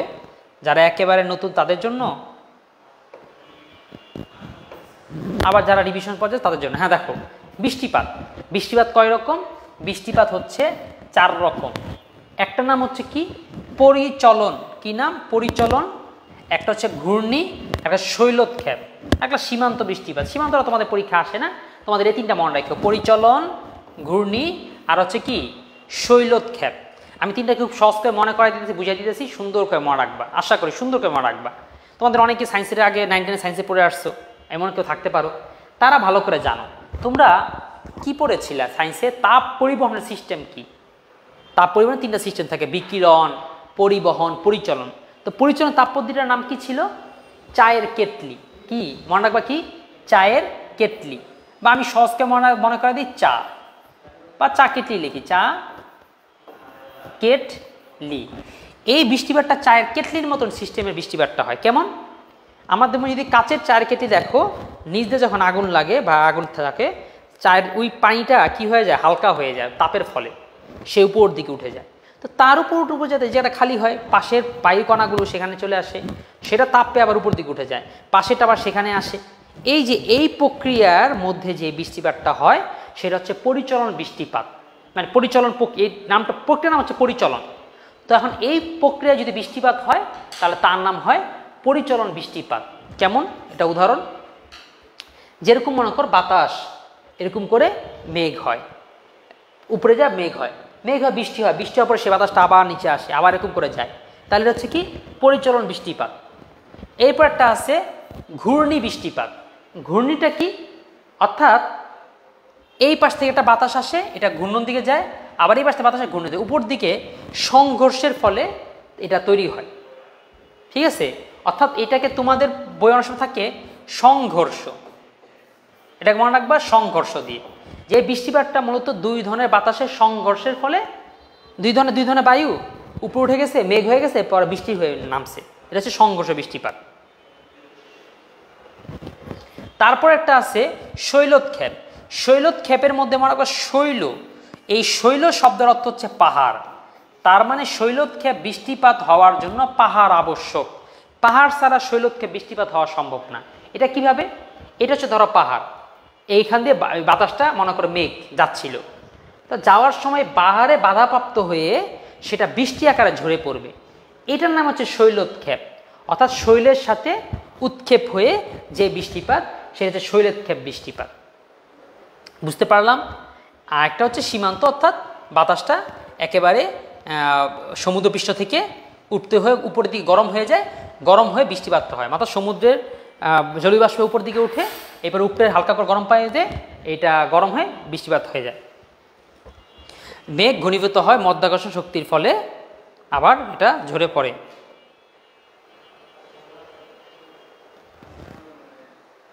ভূমিষ্ঠ হয় তোকে বৃষ্টিপাত বলে। ঠিক আছে, পেরেছ অচিনপুরের রাজকন্যা।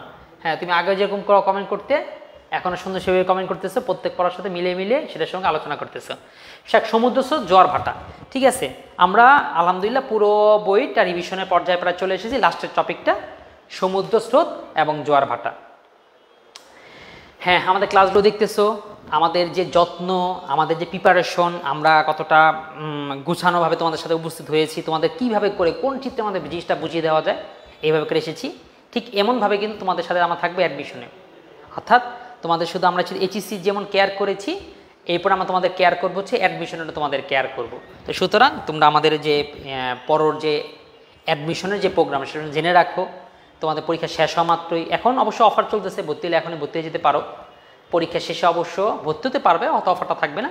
যাক, একটু খোঁজখবর নিয়ে যা ভর্তি হওয়ার এই টাইমে ভর্তি হয়ে যাবা। যে কোনো জায়গায় অফলাইন অনলাইন যেটাই বলি, ভর্তি যারা হবা তারা এই সময় হয়ে যাও, কারণ এখন অফার থাকে, কারণ কদিন পর থেকে আর অফার থাকে না। আমরা আমাদের সাথে দেখেছি যতদিন যে থাকে অফারটা বন্ধ থাকে, কারণ এই প্রতিষ্ঠান ভর্তি হবেই, বিশেষ করে পরীক্ষার আগে, তখন পড়ার কিছু থাকে না, মানে রেজাল্ট দেওয়ার আগে তখন পড়ার কিছু থাকে না, কিন্তু ভর্তি ফে কিন্তু আর কোনো ছাড় দেওয়া হয় না। আচ্ছা, এবার দেখি জোয়ার ভাটা, সমুদ্র। হ্যাঁ, সমুদ্রের জোয়ার ভাটা টপিকটা খুব বড় না, টপিকটা ছোট আছে।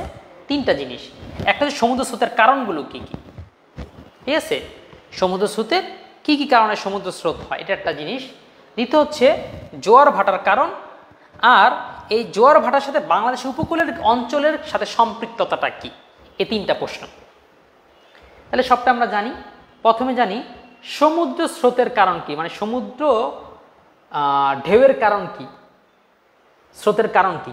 সমুদ্র স্রোতের কারণ একটা হচ্ছে বায়ু, বাতাসের একটু চাপ পায়, সবচেয়ে বড় কারণ কিন্তু বাতাসটাই। অনেক জোরে বাতাসটা যখন পানির মধ্যে লাগে, সেই পানিটা অনেক একটা ঢেউয়ের সৃষ্টি করে। তোমরা এখানে কক্সবাজার গেছে কমেন্ট করতে পারো যে কক্সবাজার গেছো, তোমরা দেখেছো যে এখানে যে ঢেউগুলো একটা পর ঢেউ আসতেছে, আবার চলে যায় একটা ঢেউ আসতেছে, এই ঢেউটা কে পাঠাইতেছে? ওখান থেকে বাতাসের চাপ, বাতাস কী করে একটু ঘুরে দিয়ে একটা বাড়ি দেয়, আর সেই অনেক একটু পানি একটু পানিকে, ঠিক আছে, এইভাবে তো হয়। তারপর হইতেছে কি বলে এটাকে, আরো কি কি কারণ আছে। আর একটা কারণ হচ্ছে আর একটা কারণ হইতেছে টেম্পারেচার, উষ্ণতা। উষ্ণতার কারণে কি হয়? উষ্ণতার কারণে দেখো সমুদ্রের যে কি বলে একটা সারফেসের যে পানিগুলো রয়েছে জলীয় বাষ্প হওয়ার কারণে সূর্যের তাপের কারণে সেটা উঠে যায়, যার ফলে সেই জায়গাটা খালি হয়। খালি হওয়ার ফলে সেই জায়গাটা ভরাট করতে চায় অন্য একটা পানি, যার কারণে এইভাবে করেই এই উষ্ণতায় ঢেউর সৃষ্টি হয়। উষ্ণতার ঢেউর সৃষ্টি হয় আরেকটা, দুইটা। সেটা কি? উষ্ণতার ফলে উপরের যে গরম পানিটা সেটা উপর দিকে চলে আসে, নিচে ঠান্ডা পানি চলে যায়। সে ঠান্ডা পানিটা আবার গরম হয়ে উপর দিকে চলে আসে। এই যে এরকম করতে থাকে, গরম পানি ঠান্ডাতে হয়, ঠান্ডা পানি গরম হয়। এরকম ঘূর্ণনের কারণেও কিন্তু কি হয়? সমুদ্র স্রোতের সৃষ্টি হয়। তাহলে তোমাদের এখন এটা যা দেখলাম অনেক কারণ আছে, অনেক কিছু ঘটে, কিন্তু প্রধান প্রশ্ন যে এমসিকিউ যেটা সামনে কি দিব? এমসিকিউতে দিব এই যে এইটা, সমুদ্র স্রোতের সবচেয়ে বড় কারণ হচ্ছে ওয়াইন্ড স্প্রেস, অর্থাৎ বাতাস, বায়ু প্রবাহ।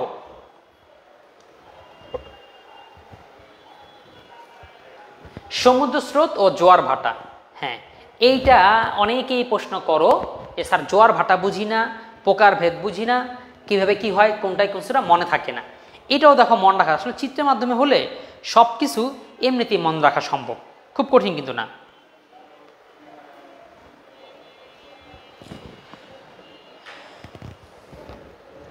দেখো প্রথম হচ্ছে সমুদ্র স্রোত ও জোয়ার ভাটা। জোয়ার ভাটার কারণ এবং শ্রেণীবিন্যাসটা আলোচনা করি। দেখো সূর্য, পৃথিবী, চাঁদ, এই তিনটার সংমিশ্রণে মিল করে তৈরি হয় জোয়ার ভাটা। ঠিক আছে, তিনটার মিশ্রণে জোয়ার ভাটা হয়। এখন আমাদের প্রশ্ন আসে দুইটা। এখানে চারটা ছবি দেওয়া হয়েছে, কারণ আছে। আমাদের প্রশ্ন আসে দুইটা, একটা হচ্ছে মরা কটাল কি, একটা হচ্ছে তেজ কটাল কি। মরা কটাল আর তেজ কটালটা আমাদের আলাদা করে বুঝতে হয়। দেখো সমুদ্র মানে কি বলে এটাকে, যে তেজ কটাল হইতেছে এই যে মাঝখানে পৃথিবী, এই পাশে চাঁদ, এই পাশে সূর্য, দুইটা থাকার কারণে পানি এদিকেও টান দেয়, হালকা করে এদিকেও টান দেয়, যার ফলে হয় তেজ কটাল, অর্থাৎ জোয়ারটা খুব বেশি হয়। এই বেশি হওয়ার কারণে নাম দিয়েছে তেজ কটাল। আর আরেকটা হচ্ছে মরা কাটাল। কোনটা? মরা কাটাল হইতেছে এক পাশে পানি, জোয়ারটা এক পাশে হয় কিন্তু আরেক পাশে তেমন একটা হয় না, যার কারণে নাম হচ্ছে মরা কাটাল। তারপর এই যে মূলত আসলে তোমাদের প্রশ্ন আসলে জোয়ার ভাটার কারণ কি? জোয়ার ভাটার কারণ হচ্ছে মধ্যাকর্ষণ, সূর্যের মধ্যাকর্ষণ শক্তির ফলে জোয়ার ভাটা হয়। শুধু তুমি যদি সূর্যের দাও তাহলে ভুল হবে, কারণ চাঁদের কারণে কিন্তু জোয়ার ভাটা হয়। তাহলে আমরা এক কথা যদি দিব চাঁদ সূর্যের মধ্যাকর্ষণ শক্তির ফলে জোয়ার ভাটা হয়, এটা যদি দাও সব নিরাপদ থাকবা। না এটা চিত্র সহ লাগবে না, অচিনপুর রাজকরণ এটা চিত্র সহ লাগবে না। চিত্রটাও যদি আঁকো একদম সিম্পল করে রাখবা, খালি এরকম গোল করে দিয়ে এবং সুন্দর করে রাখবা, এবং করে রাখবা। চিত্র যদি চাই তাহলে দিবা। যদি গতে প্রশ্ন, আবার বুঝো, প্রশ্নটা যদি গতে আসে তাহলে একমাত্র চিত্র হবে, ঘ কিংবা খ কিংবা অন্য কোনো সাবজেক্টে কোনো চিত্র কিছু দিবা না। যদি গতে আসে তাহলে চিত্রটা দিবা।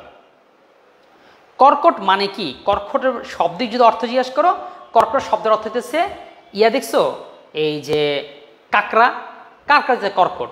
এখন সেটা তোমার জানা লাভ নেই, আমাদের লাভ হচ্ছে পরীক্ষায় আমাদের জিজ্ঞাসা আসবে কর্কট ক্রান্তি কি, আমরা সেটাই দেখি কর্কটটা কোনটা তোমাদের দেখাই। যে আমাদের এই পৃথিবীতে, এই যে পৃথিবীটাকে মাঝখানে যে রেখাটা গিয়েছে এটাকে নিরক্ষরেখা বলা হয়। ঠিক আছে, নিরক্ষরেখা। তারপরে পৃথিবীটা কিন্তু পুরোপুরি গোল হয়ে, সমান হয়ে গোল হয়ে ঘুরে, একটু কাত হয়ে ঘুরে। এই কাত হয়ে ঘোরার কারণে আমাদের এইখানে 23.5 ডিগ্রি আর 23.5 ডিগ্রিতে 23.5 ডিগ্রি, কত 23.5 ডিগ্রি, এখানেও 23 না 23.5, মনে রাখো এটা কিন্তু 23 না 23.5 মানে 23.5ই বলতে হবে, এখানে কমিয়ে বলার কোনো সুযোগ নেই। তাহলে 23 মানে 23.5 মানে 23.5, এবং এটা কি নিরক্ষরেখা 23.5 ডিগ্রি। তা পৃথিবীতে 23.5 ডিগ্রি কাত হয়ে ঘোরার কারণে এই 23.5 ডিগ্রিটার অনেক ভূমিকা, কারণ এরকম 23.5 ডিগ্রি হওয়ার কারণেই আমরা একসময় প্রচণ্ড গরম পাই, একসময় শরৎকাল পাই, একসময় বসন্তকাল পাই। পুরো পৃথিবীটা একটা ঋতু বৈচিত্র্যের মধ্যে দিয়ে যায়। যদি এই কাঠটা না হয়ে ঘুরতো, সমান তলায় ঘুরতো, যে অংশে গরম সারা বছরে গরম, যে অংশে শীত সারা বছরে শীত, এরকম হয়ে থাকতো, তাহলে এই 23 দুইটা ডিগ্রির নাম আছে, মানে দরকার আছে। এই দরকার দেখে এই দুইটা ডিগ্রির নাম রাখা হয়েছে। তাহলে এটার নাম রাখা হয়েছে কর্কট, আর এটার নাম রাখা হয়েছে মকর। হ্যাঁ, এখন প্রশ্ন পরীক্ষায় আসলে আমরা কি দিব? পরীক্ষা দেখব যে উত্তরের 23.5 ডিগ্রি অক্ষাংশকে বা অক্ষরেখাকে কর্কট ক্রান্তি রেখা বলা হয়, উত্তর। আর যদি মকর রেখা প্রশ্ন আসে কি দেব? যে পৃথিবীর দক্ষিণের 23.5 ডিগ্রি অক্ষাংশ রেখাকে মকর ক্রান্তি রেখা বলা হয়। আশা করি বুঝতে পেরেছ কি নাম জানি। হ্যাঁ, ইতিহাস ক্লাসও, ইসলাম ইতিহাস ক্লাসগুলো আস্তে আস্তে হবে, এ তো ধারাবাহিকভাবে সবগুলো ক্লাস হতে থাকবে। তাহলে আমাদের জোয়ার ভাটা, হ্যাঁ শেষ, তাহলে এই আলোচনা তাহলে প্রায় শেষ। এরপর আমরা লাস্ট অংশ দেখি যে জোয়ার ভাটা বাংলাদেশের উপকূলীয় অঞ্চল। জোয়ার ভাটার ফলে কিন্তু কিছু প্রশ্ন আসে, জোয়ার ভাটা কি লাভ হয়? হ্যাঁ, জোয়ার ভাটা অনেক লাভ হয়। জোয়ার ভাটা না হলে নদীগুলো স্থবির হয়ে যেত। জোয়ার ভাটার ফলেই অনেক অনেক সুবিধা পায়, নৌকা ভালো করে চলে অনেক সময়, যে জোয়ার ভাটা কাজে লাগায়। জোয়ার ভাটাকে কাজে লাগে অনেক মাছ ধরাকে, অর্থনৈতিক সম্পর্ক বিদ্যমান থাকে। জোয়ার ভাটাকে কাজে লাগানোর কারণেই নদীগুলো কি অনেক বেশি গর্ত বা গাঢ় হয়, নদী প্রবাহটা ঠিক থাকে। জোয়ার ভাটা অনেক মূল্য মানে অবস্থান আছে। আবার এই জোয়ার ভাটাটা কিছু ক্ষতিরও কারণ। যেমন আমরা দেখব এই জোয়ার ভাটার কারণে উপকূলীয় অঞ্চলে এই যে লাল লাল যে অংশ দেখতেছো, এই যে অংশে সবচেয়ে বেশি ক্ষতিগ্রস্ত হয় বরগুনা, তারপর হচ্ছে কুয়াকাটা, পটুয়াখালী, এই অংশগুলো অনেক কি ক্ষতি হয়। ঠিক আছে, তারপরে যে অংশটা, এই অংশগুলো হ্যাঁ যে উপকূলীয় অঞ্চল কম আসে, খুব বেশি না, আর এই অংশগুলো নিরাপদ থাকে।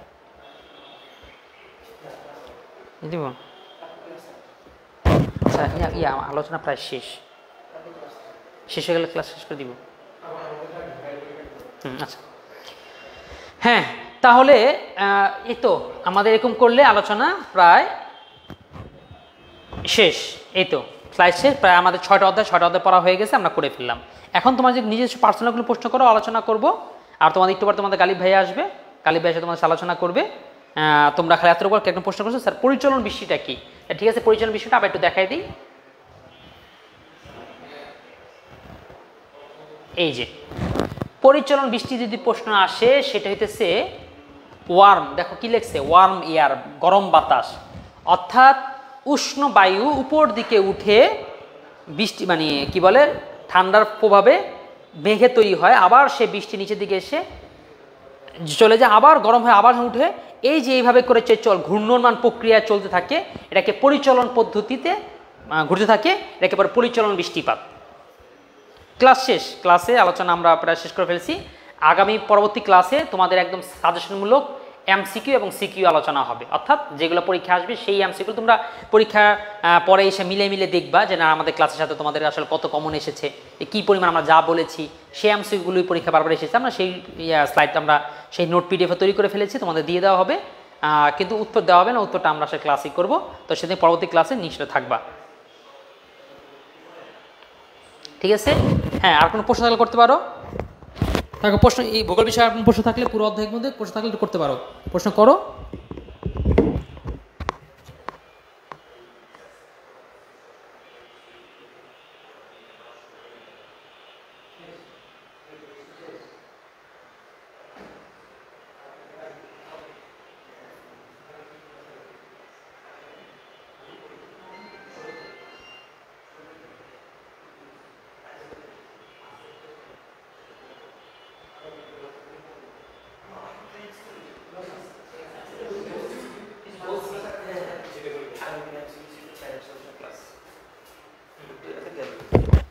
আচ্ছা, ঠিক আছে, আগামীকালকের ক্লাসটা আরও গুরুত্বপূর্ণ, সেটা হচ্ছে সিকিউ এবং এমসিকিউ, সাজেশনমূলক সিকিউ এমসিকিউ, ঠিক আছে? সেটা আলোচনা হবে। তো সেটার আহ্বান রেখে আপনি আসবেন, ঠিক আছে? তাহলে সেই ক্লাসে সবার আহ্বান রেখে আমরা ক্লাসটা শেষ করে দিতেছি, এবং দরকার হলে তোমাদেরকে পিডিএফটা আগে দিয়ে দিব, তোমরা দেখো যে ওই ক্লাসটা কত গুরুত্বপূর্ণ, তোমরা আগে পেয়ে যাবা, তারপরে সে দরকার হলে তোমরা দরকার হলে ক্লাসটা করবা, ঠিক আছে? আচ্ছা, প্রিয় শিক্ষার্থী বন্ধুরা, আসসালামু আলাইকুম। জাস্ট ভাই 1 মিনিট সময় নিচ্ছি। তোমাদের আজকে ছিল ভূগোল প্রথম পত্রের ক্লাস। আমরা আগামীকালকে যেটি থাকবে সেটি হচ্ছে ভূগোল প্রথম পত্রের এমসিকিউ এবং সিকিউ এবং ফাইনাল সাজেশন দিয়ে দিব। ঠান্ডা মাথায় ভূগোল প্রথম পত্রের পরীক্ষা দিবা, ঠিক আছে?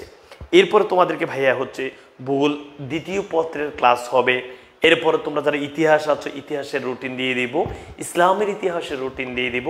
অর্থনীতি একটু ধৈর্য ধরো, যেহেতু অর্থনীতি পরীক্ষাটা একটু অনেক পরে। সো এখন যদি আমি অর্থনীতি ক্লাসটা দিই, যাদের ভূগোল আছে, যাদের ইতিহাস আছে, যাদের ইসলামের ইতিহাস আছে, আমি কথা বলতে খুবই কষ্ট হচ্ছে, যাদের ভূগোল ইতিহাস ইসলামের ইতিহাস আছে তাদের একটু অর্থনীতির ক্লাসটি করতে কষ্ট হয়ে যাবে। সে কারণে আমি একটু ওয়েট করতেছি অর্থনীতির জন্য। তোমাদের মুবিন ভাই অলরেডি রেডি আছেন, অর্থনীতি ক্লাস সবাই যেন প্রাণবন্তভাবে করতে পারো। সো একটু ওয়েট করো, অর্থনীতির রুটিন পেয়ে যাবা। আপাতত যাদের ভূগোল আছে ভূগোল ক্লাস করো, এবং ইতিহাস এবং ইসলামের ইতিহাসের রুটিন ইনশাআল্লাহ তোমাদেরকে আগামীকালকে আমি দিয়ে দিব। সবার জন্য শুভকামনা। আগামীকাল সন্ধ্যা 7:30 দেখা হবে ভূগোল প্রথম পত্রের MCQ CQ ফাইনাল সাজেশন নিয়ে। সে পর্যন্ত ভালো থাকো, সুস্থ থাকো, ভালোবাসায় ভালো থাকো। ও হ্যাঁ, আবারও বলে দিচ্ছি, target DU B unit batch তুমি যদি এখনো তোমার সিটটি তোমার আসনটি কনফার্ম না করে থাকো, তাহলে গালিব মাহমুদ পেজের 2টি নাম্বার দেওয়া আছে, দেখো পেজের বায়োতে, এই 2টি নাম্বারে যোগাযোগ করে এখনই টার্গেট ডিউ, টার্গেট ঢাকা বিশ্ববিদ্যালয় বি ইউনিট ব্যাচ যেটি আছে সেখানে কনফার্ম করে নাও। প্রত্যেকেই সুন্দর করে যথাযথভাবে পড়ো, কোনো সমস্যা হলে আমাদেরকে জানাও, ভূগোলের পরিপূর্ণ প্রিপারেশন নাও। আসসালামু আলাইকুম তোমাদের সবাইকে।